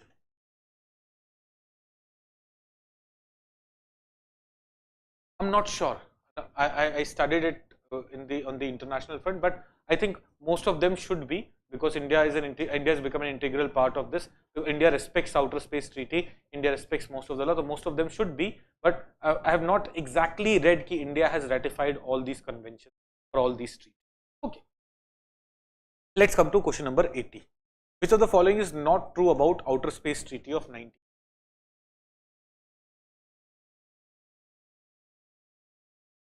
So the following is not true about? A. It clearly prohibits deployment of all kinds of weapon in outer space. No. It prohibits deployment of weapon of mass destruction. It prohibits deployment of weapon of mass destruction, and that's why some confusion remains. This is one of the criticisms of outer space treaty. At the time of mains examination, we study this thing कि जो space international space governance है उसमें क्या क्या challenges हैं, and one of the things that we study is ambiguities in outer space treaty. वहां पे हम ये बोलते हैं, example, there is no clarity on what about other weapons. Weapon of mass destruction is clearly banned, but other weapons का deployment is not clearly provided for. Okay, so answer is A, otherwise everything is true. It prohibits establishment of military base, installation and fortification in outer space. Its implementation is overseen by UN Committee on Peaceful Uses of Outer Space. 81. Consider the following statements about 30-meter telescope. 81. Vishal is asking, can we get PDF of these questions? Vishal, go to the description. We already have PDF there. Description में link है, आप वहां से ले लीजिए. हाँ, question number 81.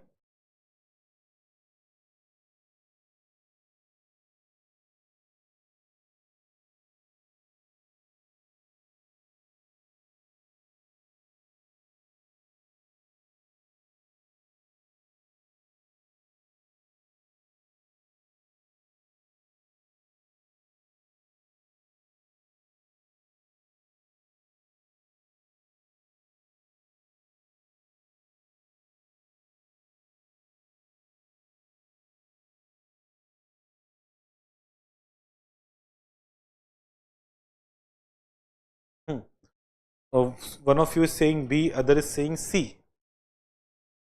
A. I think B is the answer. TMT is under construction, extremely large telescope. Once ready, it will be the largest visible light telescope in the world. It will 30-meter diameter का और कोई telescope नहीं है. That's why 30-meter telescope is a term being used. So 1 is correct, 2 is correct. It is being built by TMT International Observatory. और वहाँ पे India is also participating. Department of Science and Technology is also participating. ये भी अपन ने पढ़ा है. We know it. I had specifically highlighted this. Please note DST is also contributing there. But 4 is wrong. Plan India Ladakh में launch करने का कुछ नहीं है. वो तो I've just made up this statement. Fourth statement. So 1, 2, 3 is 1, 2, 3 are correct. 81B. Sorry. Yes, it's not in Ladakh. Yes, it's Monokia. Yes. No, it's not. It is still being developed. Some components may have been there, but still being developed. Okay, let's come to 82.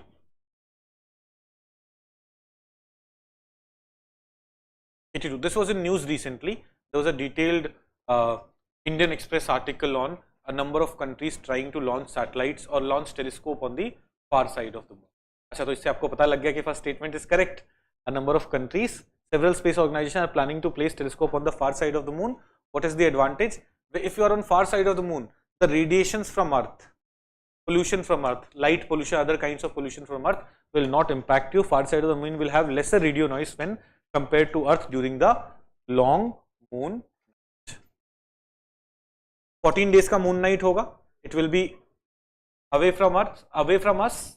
Not only away from us, but also away from sun, and thus they will have less noise, and they'll be able to, from their telescope, will be able to observe the world in a better way. So both statement 1 and 2 are correct, and 2 is the correct explanation of statement 1. Inspiration 4 था SpaceX का वो mission 2021 में, where they took 4 civilians as space tourists in orbit. That was Inspiration 4.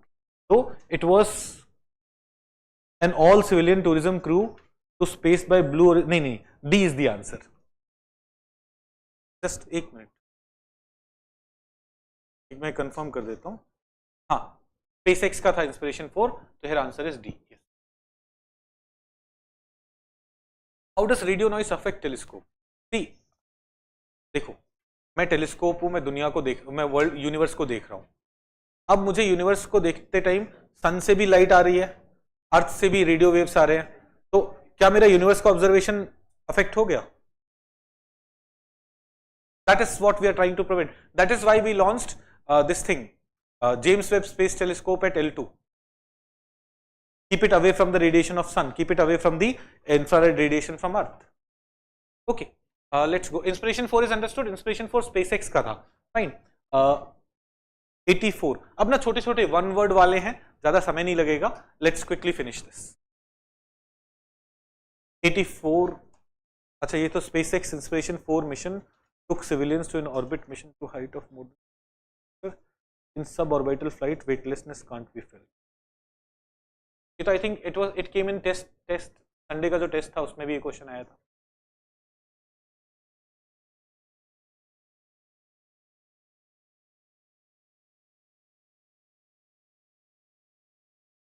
1 is correct but 2 is incorrect.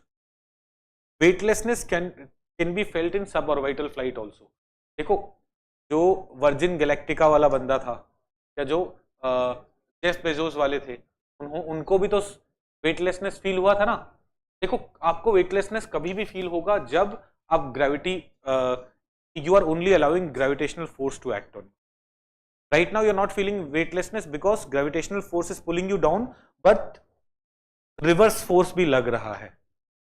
But let's say कभी ना एक बहुत like 50 floor की building है, उसके एस्केलेटर खराब हो जाए और वो फ्रीली नीचे गिरने लगे, वहां पे you will feel weightlessness. Or when rockets are coming towards Earth, falling towards Earth, at that time also you can feel weightlessness. So for weightlessness you need not have to be in orbit around Earth. While you are in orbit around Earth, what is the force being applied on you? Only the gravitational force. At that time you will feel weightlessness. So when you are orbiting around Earth you will feel weightlessness. At the same time when you are falling on Earth, when your rocket is freely falling on Earth, at that time also you may feel weightlessness. That's why what is wrong? Statement 2 is wrong, 1 is correct. Are we getting it? नींद आ गई बहुत. थक गए? 5 minute का break लेना है क्योंकि 30 minutes में ये कंप्लीट हो जाएगा. नहीं रहने देते ना, चलिए आगे चलते. 85 चाइनास गुआओवांग प्रोग्राम. ये क्या है? चाइना का स्पेस बेस्ड इंटरनेट. जैसे स्पेसएक्स स्टारलिंक प्रोग्राम लॉन्च कर रहा है, through Starlink space based satellites को इंटरनेट प्रोवाइड करना चाह रहा है. In the same way China is planning to provide space based internet through which program? Guowang program.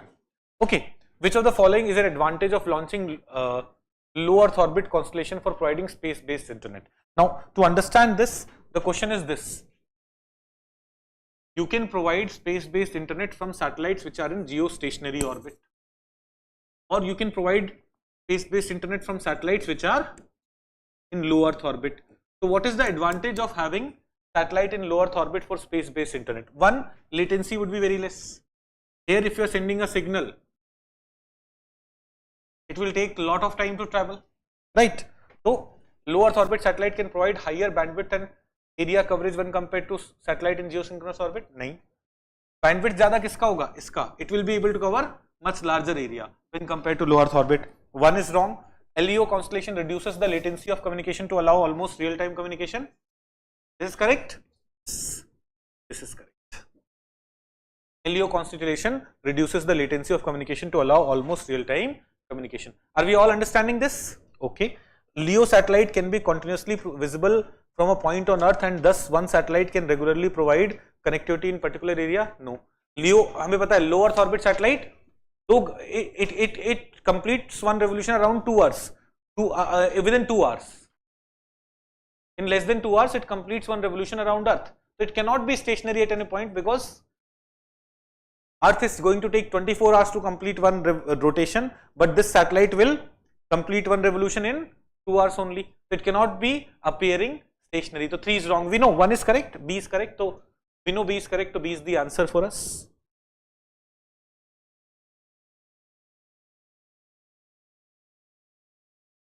'87. I think यहाँ पे match the following है, all are correct. है ना. ग्रेट ऑब्जर्वेटरी प्रोग्राम है नासा का. This great observatory programme of under great observatory programme of NASA 4 telescopes were launched and these 4 telescopes focused on different frequencies. जैसे Hubble space telescope takes images in visible light, कुछ infrared और कुछ ultraviolet में भी लेता है, but its primary focus is what? Visible light. ऐसे ही Compton gamma ray is focused on gamma rays, Spitzer Space Telescope is focused on infrared, and Chandra X-ray is focused on soft X-rays. So what is the answer? A is the answer. This is just for revision purpose. Now let's come to James Webb Space Telescope. Let's come to question number 88.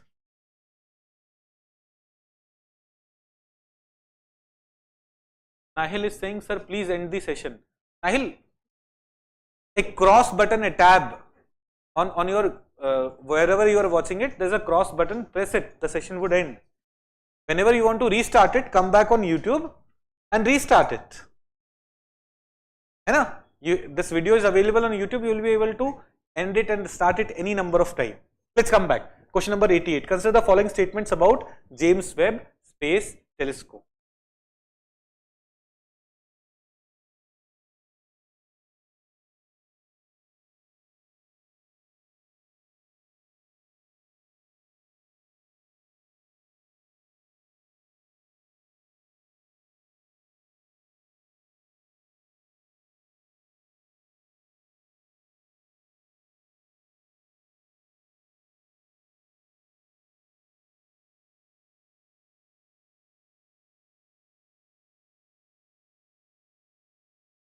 Not correct. D. All are not correct. Why not correct? First, JWST is the largest telescope ever built. No, it is the largest telescope ever to go in space. Space का सबसे बड़ा telescope ये है. But from Earth we have had larger telescope. One is wrong. Got it? It has been built under the international collaboration with NASA, European Space Agency, ISRO. ISRO is not there. Other countries are there. ISRO is not there. 2 is wrong. Like Hubble Space Telescope, JWS also makes primary observation of visible light. No, JWST is focused on infrared. It has been placed on Lagrangian point 1 of Sun Earth system. No, L2. L2. All 4 are wrong, but through this all 4 statements we revised everything about JWST, James Webb Space Telescope, right? Fine. That is the purpose. That is what we are trying to achieve. JWST would be, James Webb Space Telescope would be able to look much deeper into space compared to Hubble Space Telescope due to Hubble Space Telescope से ज़्यादा deeper देख पाएगा ये. 1, because its mirror is bigger. I told you the significance of mirror in a telescope.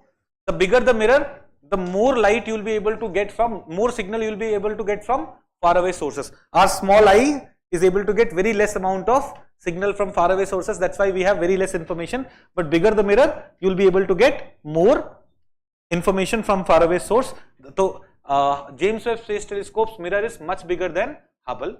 First point. It is designed to collect infrared light.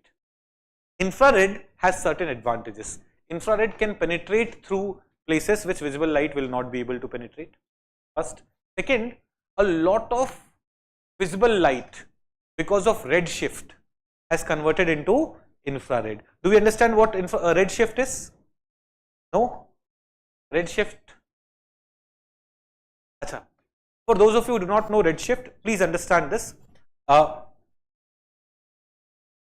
If I'm sending some signal to, let's say, what's your name? Vaishnavi. If I'm sending some signal to Vaishnavi and Vaishnavi starts running away from it, the frequency of signal will reduce. If I send some signal to Vaishnavi and Vaishnavi come towards it, towards the source, frequency of signal will increase. When she is moving away, frequency is reducing. So visible light का frequency reduce करो क्या हो जाएगा? Infrared. This is called redshift because universe is expanding. Universe is moving away from it. So from some other galaxy, some light was coming towards us. But because these two sources are moving away from each other, there will be redshift. Visible light would be shifting into infrared. So that is another reason why we are focused on infrared. I do not have a lot of time. Like in class, I explain it in a lot of detail, but here I cannot do it. Our purpose is here to revise everything, not cover everything in detail again. So it has bigger telescope. It is designed to collect infrared. For both reasons, it will be better. C would be the answer. 90. Consider the following statements. Consider the following moons of planets in our solar system. Moons of planets in our solar system.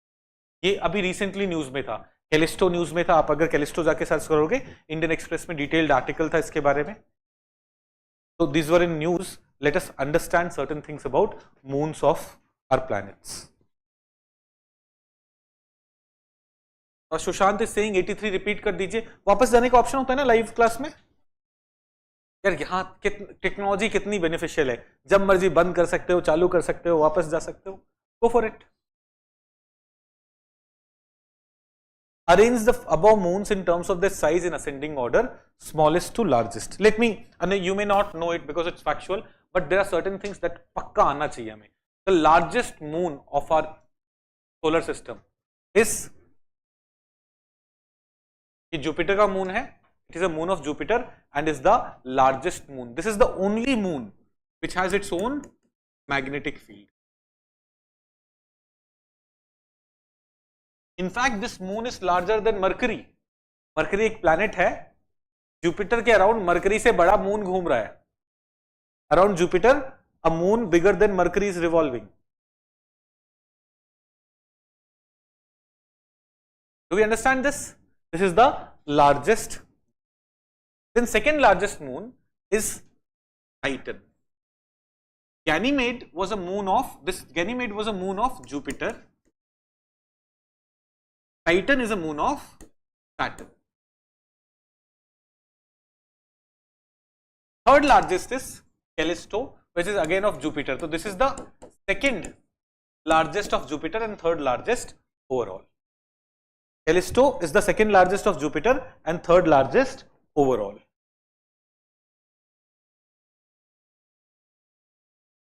Okay, now Callisto was in news recently. Why was it in news? Because scientists have found evidences of ozone layer. Now, ozone layer is very crucial. Without ozone, ultraviolet rays will be reaching you and harming you and will create problems. So ozone क्या होने के, if ozone is present there, chances of life becomes very high. It was in news for this reason. Callisto was in news for this reason. And then comes Europa. Europa is smaller than Europa is pretty large, but smaller than these three. So the question is ascending order में. तो ascending order में you will first put 4, then 1, then 3, then 2. 4, 1, 3, 2. A would be the answer, right? But by doing this, we also studied various things about moons of our planet, planets of our solar system. Now, which is the planet which has highest number of moon? Saturn. In school, we used to study Jupiter, but now Saturn has breezed Jupiter's number by large numbers. Like Jupiter has less than 100 moons, Saturn has around 130, 140 moons. When we were in school, this number used to revolve around 20 or something. So Jupiter was the, like, हमने in our school days, in our NCRTs, we have studied that Jupiter has the highest number of moon. That is no more true. Saturn has highest number of moon now. Okay, let's go to dwarf planets.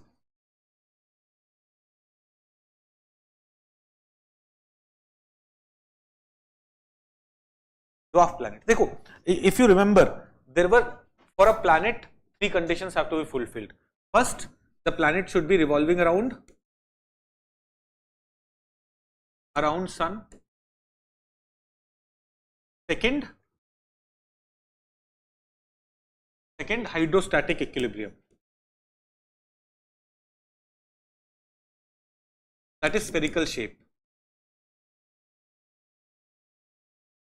And third, clear path. Should have cleared the orbit.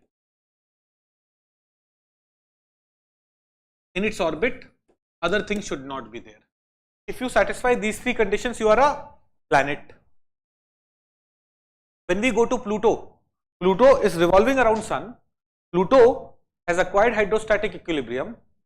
कितनी गंदी handwriting है. Are you able to understand what I have written?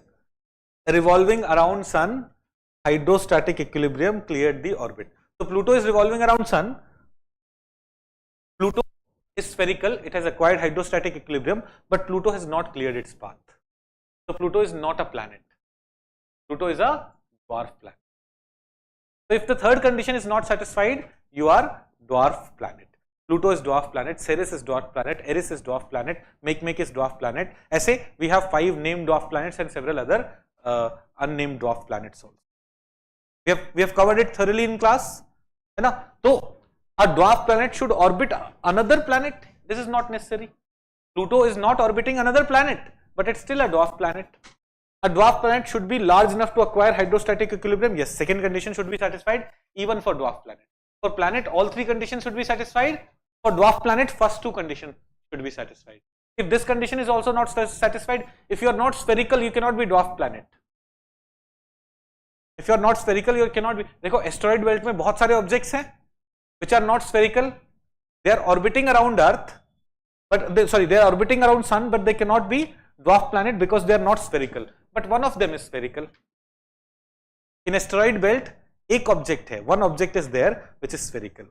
The asteroid belt is revolving around sun, first condition is satisfied.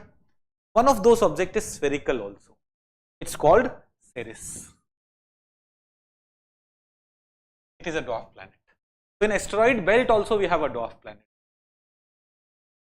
because it's satisfying the two conditions. It has not cleared its path because in its orbit you can see a lot of other things revolving around sun. Okay, so what is the answer here?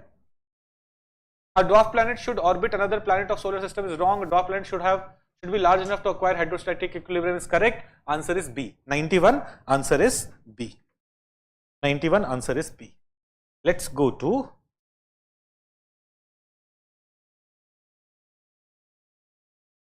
which of the following is not true about moon.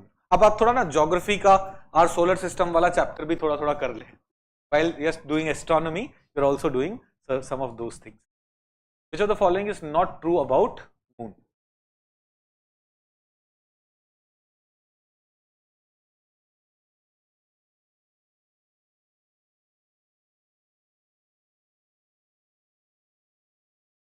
अरे late हो गया तो जाओ ना यार. You watch this video later. You're anyways watching it online. किसी को भूख लग रही है तो go home, eat food. और while watching the video, eat food. Rahul तुम्हें जाने को नहीं बोला है. तुम्हें जाके क्या करना है? तुम्हें ना इतना झूठा प्यार दिखाने की जरूरत है नहीं. वो आधे घंटे बाद बदल जाएगी. कहाँ गंगाराम जाके बदलवाओगे ना? खुद बदल दो तो खुद तो तुम आधे घंटे बाद भी ऐसे ही रहोगे.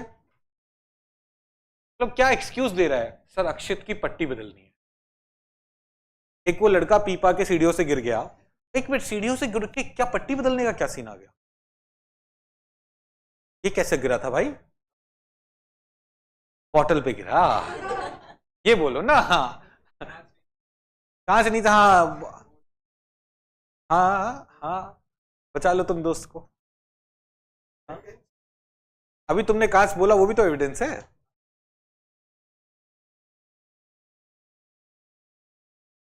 ओ भाई धमकाओ मत तुम यार क्लास में बाकी सबको. Let's come back. Which of the following is not true about moon? Manan Parvez sir class में हूं ऑफलाइन. अबे तुम यहीं से बैठ के मैसेज कर रहे हो नालायक इंसान. तो जाओ ना. है तुम सबको क्यों लेके जाना चाहते हो? You have someone special in class जो जिसके साथ जाना चाहते हो? नहीं पक्का? तो फिर जाना यार, क्यों परेशान कर रहा है? चलिए question number 92. Which of the following is not true about moon? Earth's only natural satellite. From Earth, only one side of moon is visible. That is true. The far side of the moon is dark and does not receive sunlight. Wrong. We just saw helium आ रहा है ना. So just सोचो, just imagine at the time of solar eclipse. It is far side of the moon which is receiving sunlight, right? The moon takes same time to complete one rotation, then and to complete one revolution. This is also true. That is why only one side is visible. So what is the answer? 1 and 3. That's incorrect. B. 92. B. 92. B. 93. Why do moon appear red during total lunar eclipse? मनन ये सही से बता दो फिर you go home. This is something we study in class 9 और class 10.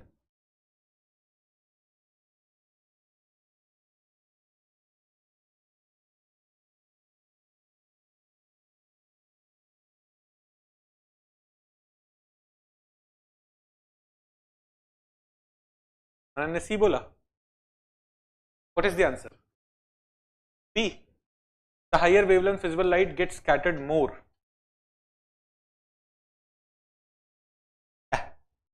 कुछ भी. Scattering ज्यादा ब्लू की होती है ना. ब्लू तो लो वेवलेंथ होता है ना, हायर फ्रीक्वेंसी होती है. हाँ हायर वेवलेंथ रेड की होती है, पर ज्यादा स्कैटरिंग तो लो वेवलेंथ वाले की होती है भाई. ब्लू ज्यादा स्कैटर होता है तभी तो sky appears blue. Red scatter नहीं होता है. And that is why moon appears red. Let's understand, concept से हिले हुए हैं, लेट्स अंडरस्टैंड। देखो वो ये कौन सा टाइम है? Solar eclipse, lunar eclipse, lunar eclipse, sun, earth, moon. Sunlight is not directly reaching moon, earth बहुत बड़ा बना, sunlight is not directly reaching moon, lunar eclipse में यही होगा, but some of the sun's light is passing through Earth's atmosphere. In Earth's atmosphere, what would happen? Scattering would happen. The blue color will get scattered the most.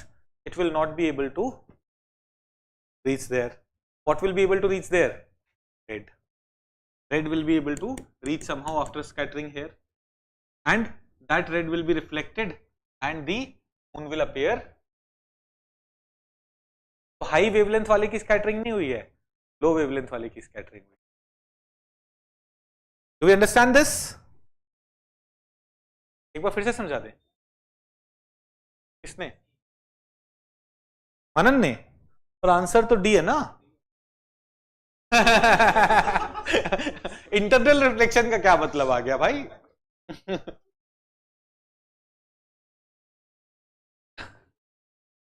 Answer is, what is the answer? D. 93 answer is D. पर मजा आया, समझ में आया? देखो, why do sky appear blue? Why does अंग्रेजी गड़बड़ है मेरी। Why does sky appear blue? It's because, think of sunlight coming towards you, what is getting scattered? Blue. Red is not getting scattered, blue is getting scattered everywhere, and then blue is getting scattered, it's also coming to you from this side, from this side. So when you look here, what light is coming to you? Blue. So sky will appear blue to you. Otherwise there is nothing there, it's dark, there is no sky. In mythology we see beyond sky there is heaven. In reality there is no heaven, there is no sky, there is nothing blue there.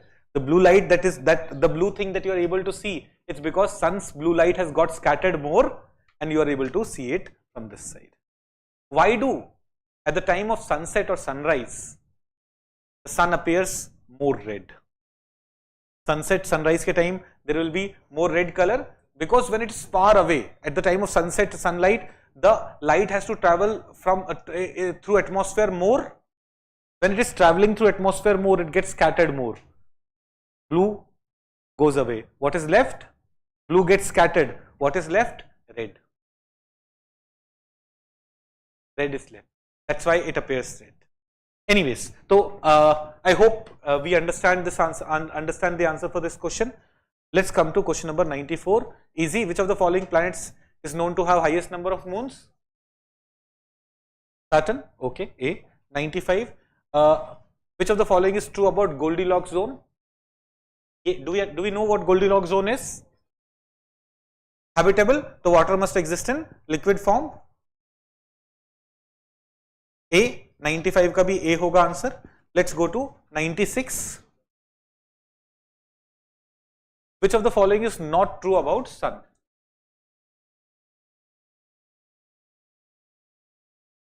$95 का B.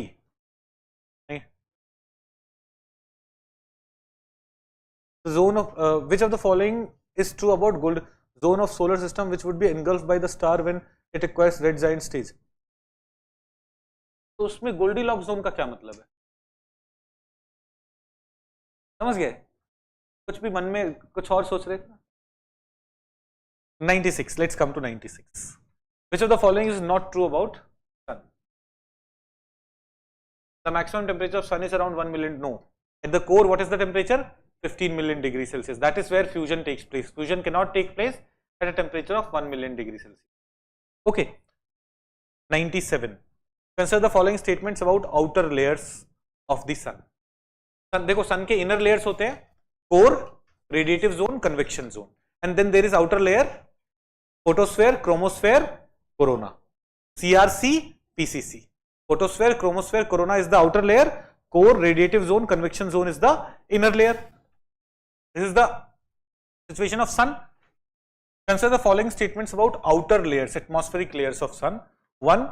photosphere is the hottest of the various atmospheric layer of sun. In sun, what happens? There is an interesting thing about sun. Core, radiative zone, convection zone. These are inner layers, and then we have photosphere, chromosphere, and corona. Outer part is corona. Temperature 15 million degrees Celsius. Temperature reduces to few million degrees Celsius, millions of degrees Celsius. Here temperature from millions of degrees Celsius goes to around 6700 degrees. Temperature reduces. Then temperature here also reduces to 3700 degrees Celsius. But after this temperature starts rising. Temperature goes to 7700 degrees Celsius. Within a small distance temperature goes to 5 lakh degrees Celsius, and in corona temperature is in millions of degrees Celsius. So what is the coldest layer? 15 million degrees Celsius in core, radiative zone millions of degrees Celsius, convection zone from million of degrees Celsius to around 67 degrees Celsius.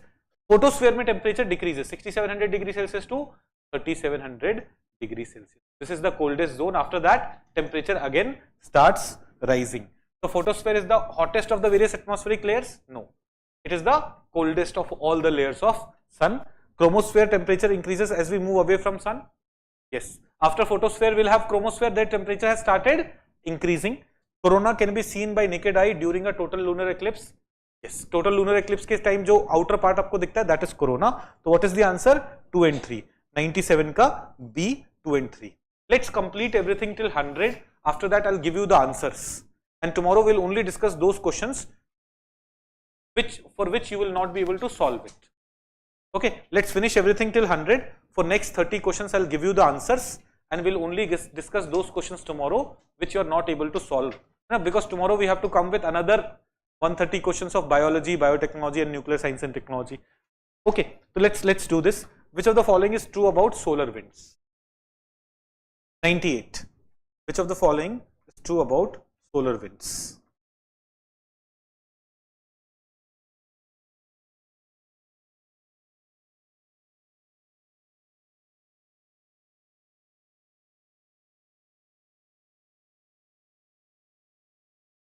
C, D. C and D. Okay, any other answer? Solar wind is stream of charged particle released from core of the sun. No, it is released from corona. Core say nothing comes there. Okay. Solar wind carries charged particle and magnetic cloud and constantly hit Earth's surface. It does not constantly hit Earth's surface. Only at the time of solar storms. Abhi to northern light, southern light. We cannot see northern light, southern light constantly. Northern light, southern lights are possible only at the time of solar storms or only in rare situations. Like rare nahi, matlab periodically, but not constantly, not daily. See, yes, there is a difference. When large amount, so there are some radiation, some mass which is getting released normally. Those are called solar winds. But at some time, during some occasion, a lot of mass is released at one go. At that time, we say it's solar storms. Wind is hawa chal rahi hai, storm is आंधी आ गई है. So wind is when less amount of radiation is going. When storms are coming, a lot of radiation are going. So when normal solar winds are coming, our magnetic field is able to protect us, and solar winds don't reach us. But at the time of solar storms, some material, because of magnetic reconnection, is able to reach northern pole and southern pole of the magnet, and at that time we get auroras. Aurora borealis, aurora australis, northern light and southern light. Okay, not constantly. It does not hit the surface of Earth constantly. 2 is wrong for that reason. Do we understand this? Earth's magnetic field acts as shield, redirecting the solar wind material around the planet so that it streams beyond it. That is correct. C is correct. So C would be the answer. 98, C would be the answer. 99.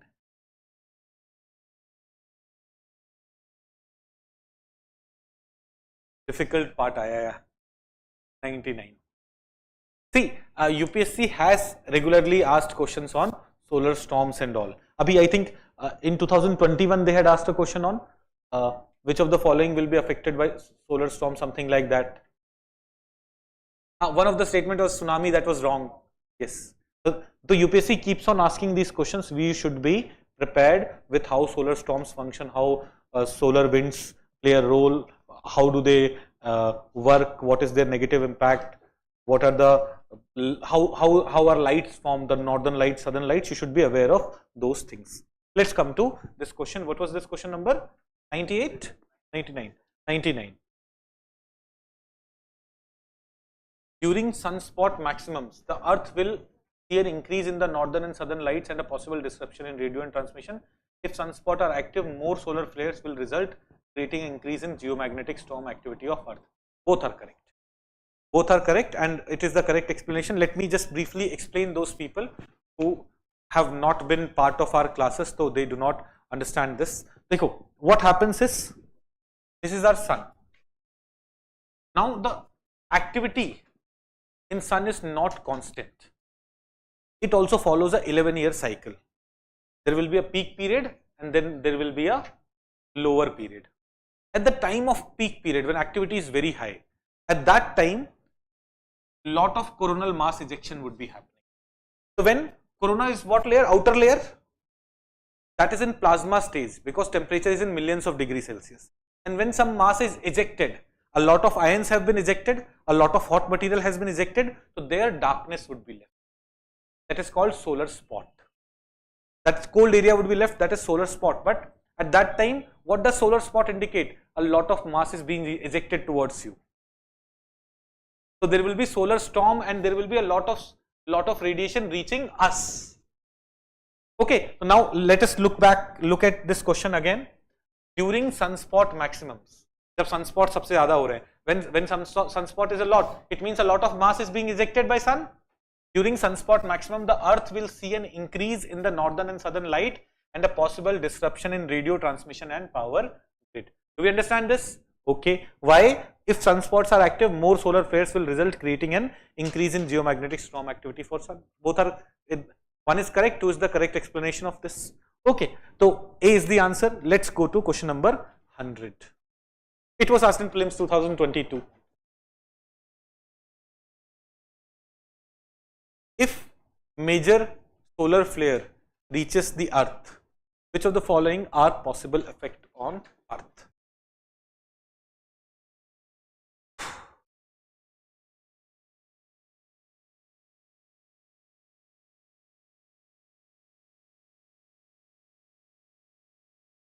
देखो, please understand, when solar flares are reaching Earth, it means charged particles, plasmas, which will have electric field, which will have magnetic field, are reaching Earth, and they will impact your electronic equipment. They may also impact living organisms because they are charged particles, solar radiations. So GPS and navigation system could fail. Yes, electronics could fail.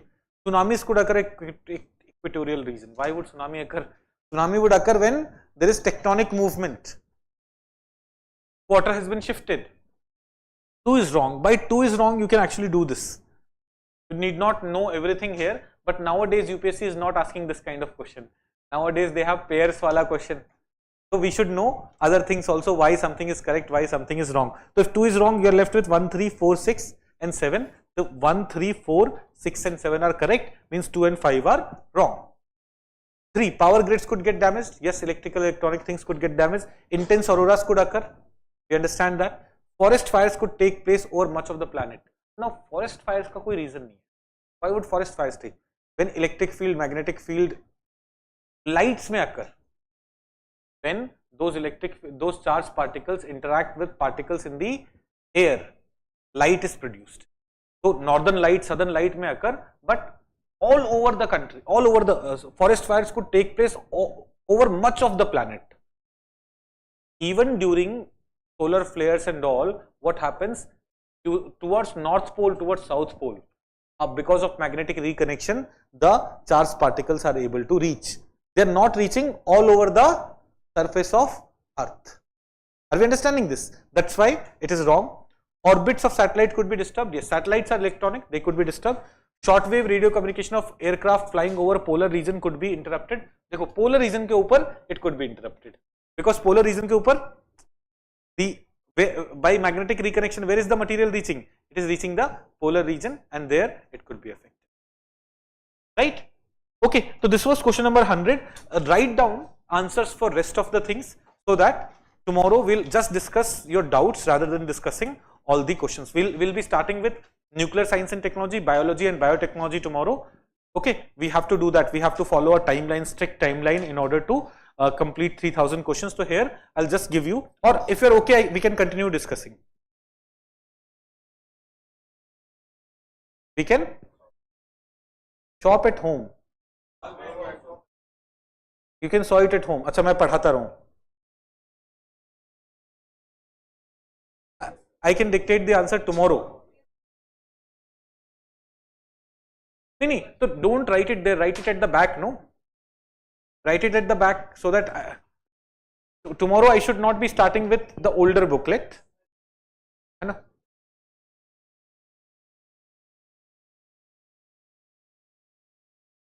(101) का D for dog. 102 B buffalo. 103 C cat. 103 C cat.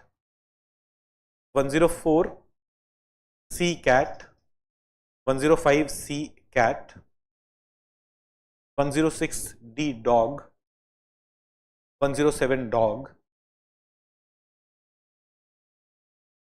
108 within singularity. 108 C cat. 109 A apple. 109 A apple. 110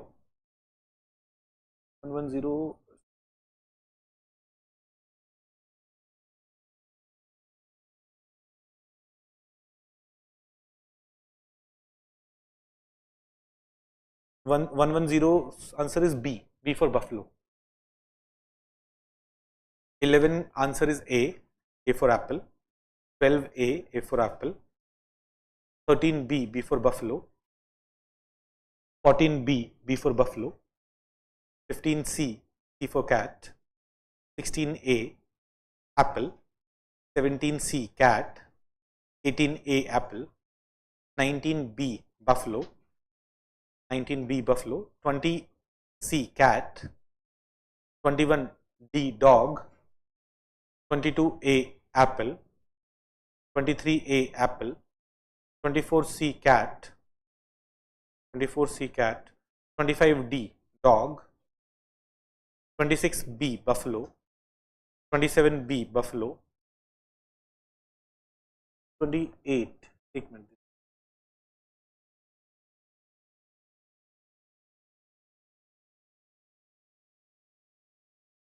B 28 B buffalo.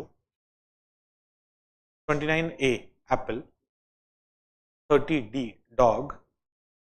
30 D dog. 31 B buffalo. Okay, so we'll stop here today. Tomorrow we'll start with nuclear science and tech, biology and biotechnology, and towards the end, if we will have some doubts in these 30 questions that we have not discussed, we will be doing these questions. Not in the beginning, but towards the end. शुरू में लड़ने मत लग जाना. Tomorrow our focus should be on nuclear science and technology, biology and biotechnology. I'll reduce the number of questions. It's apparent to me that we will perhaps be able to solve only 100 questions. So rather than bringing 120, 130 questions, I'll try to come with 100 questions only. Okay, thank you. I'll see you tomorrow. Thank you very much.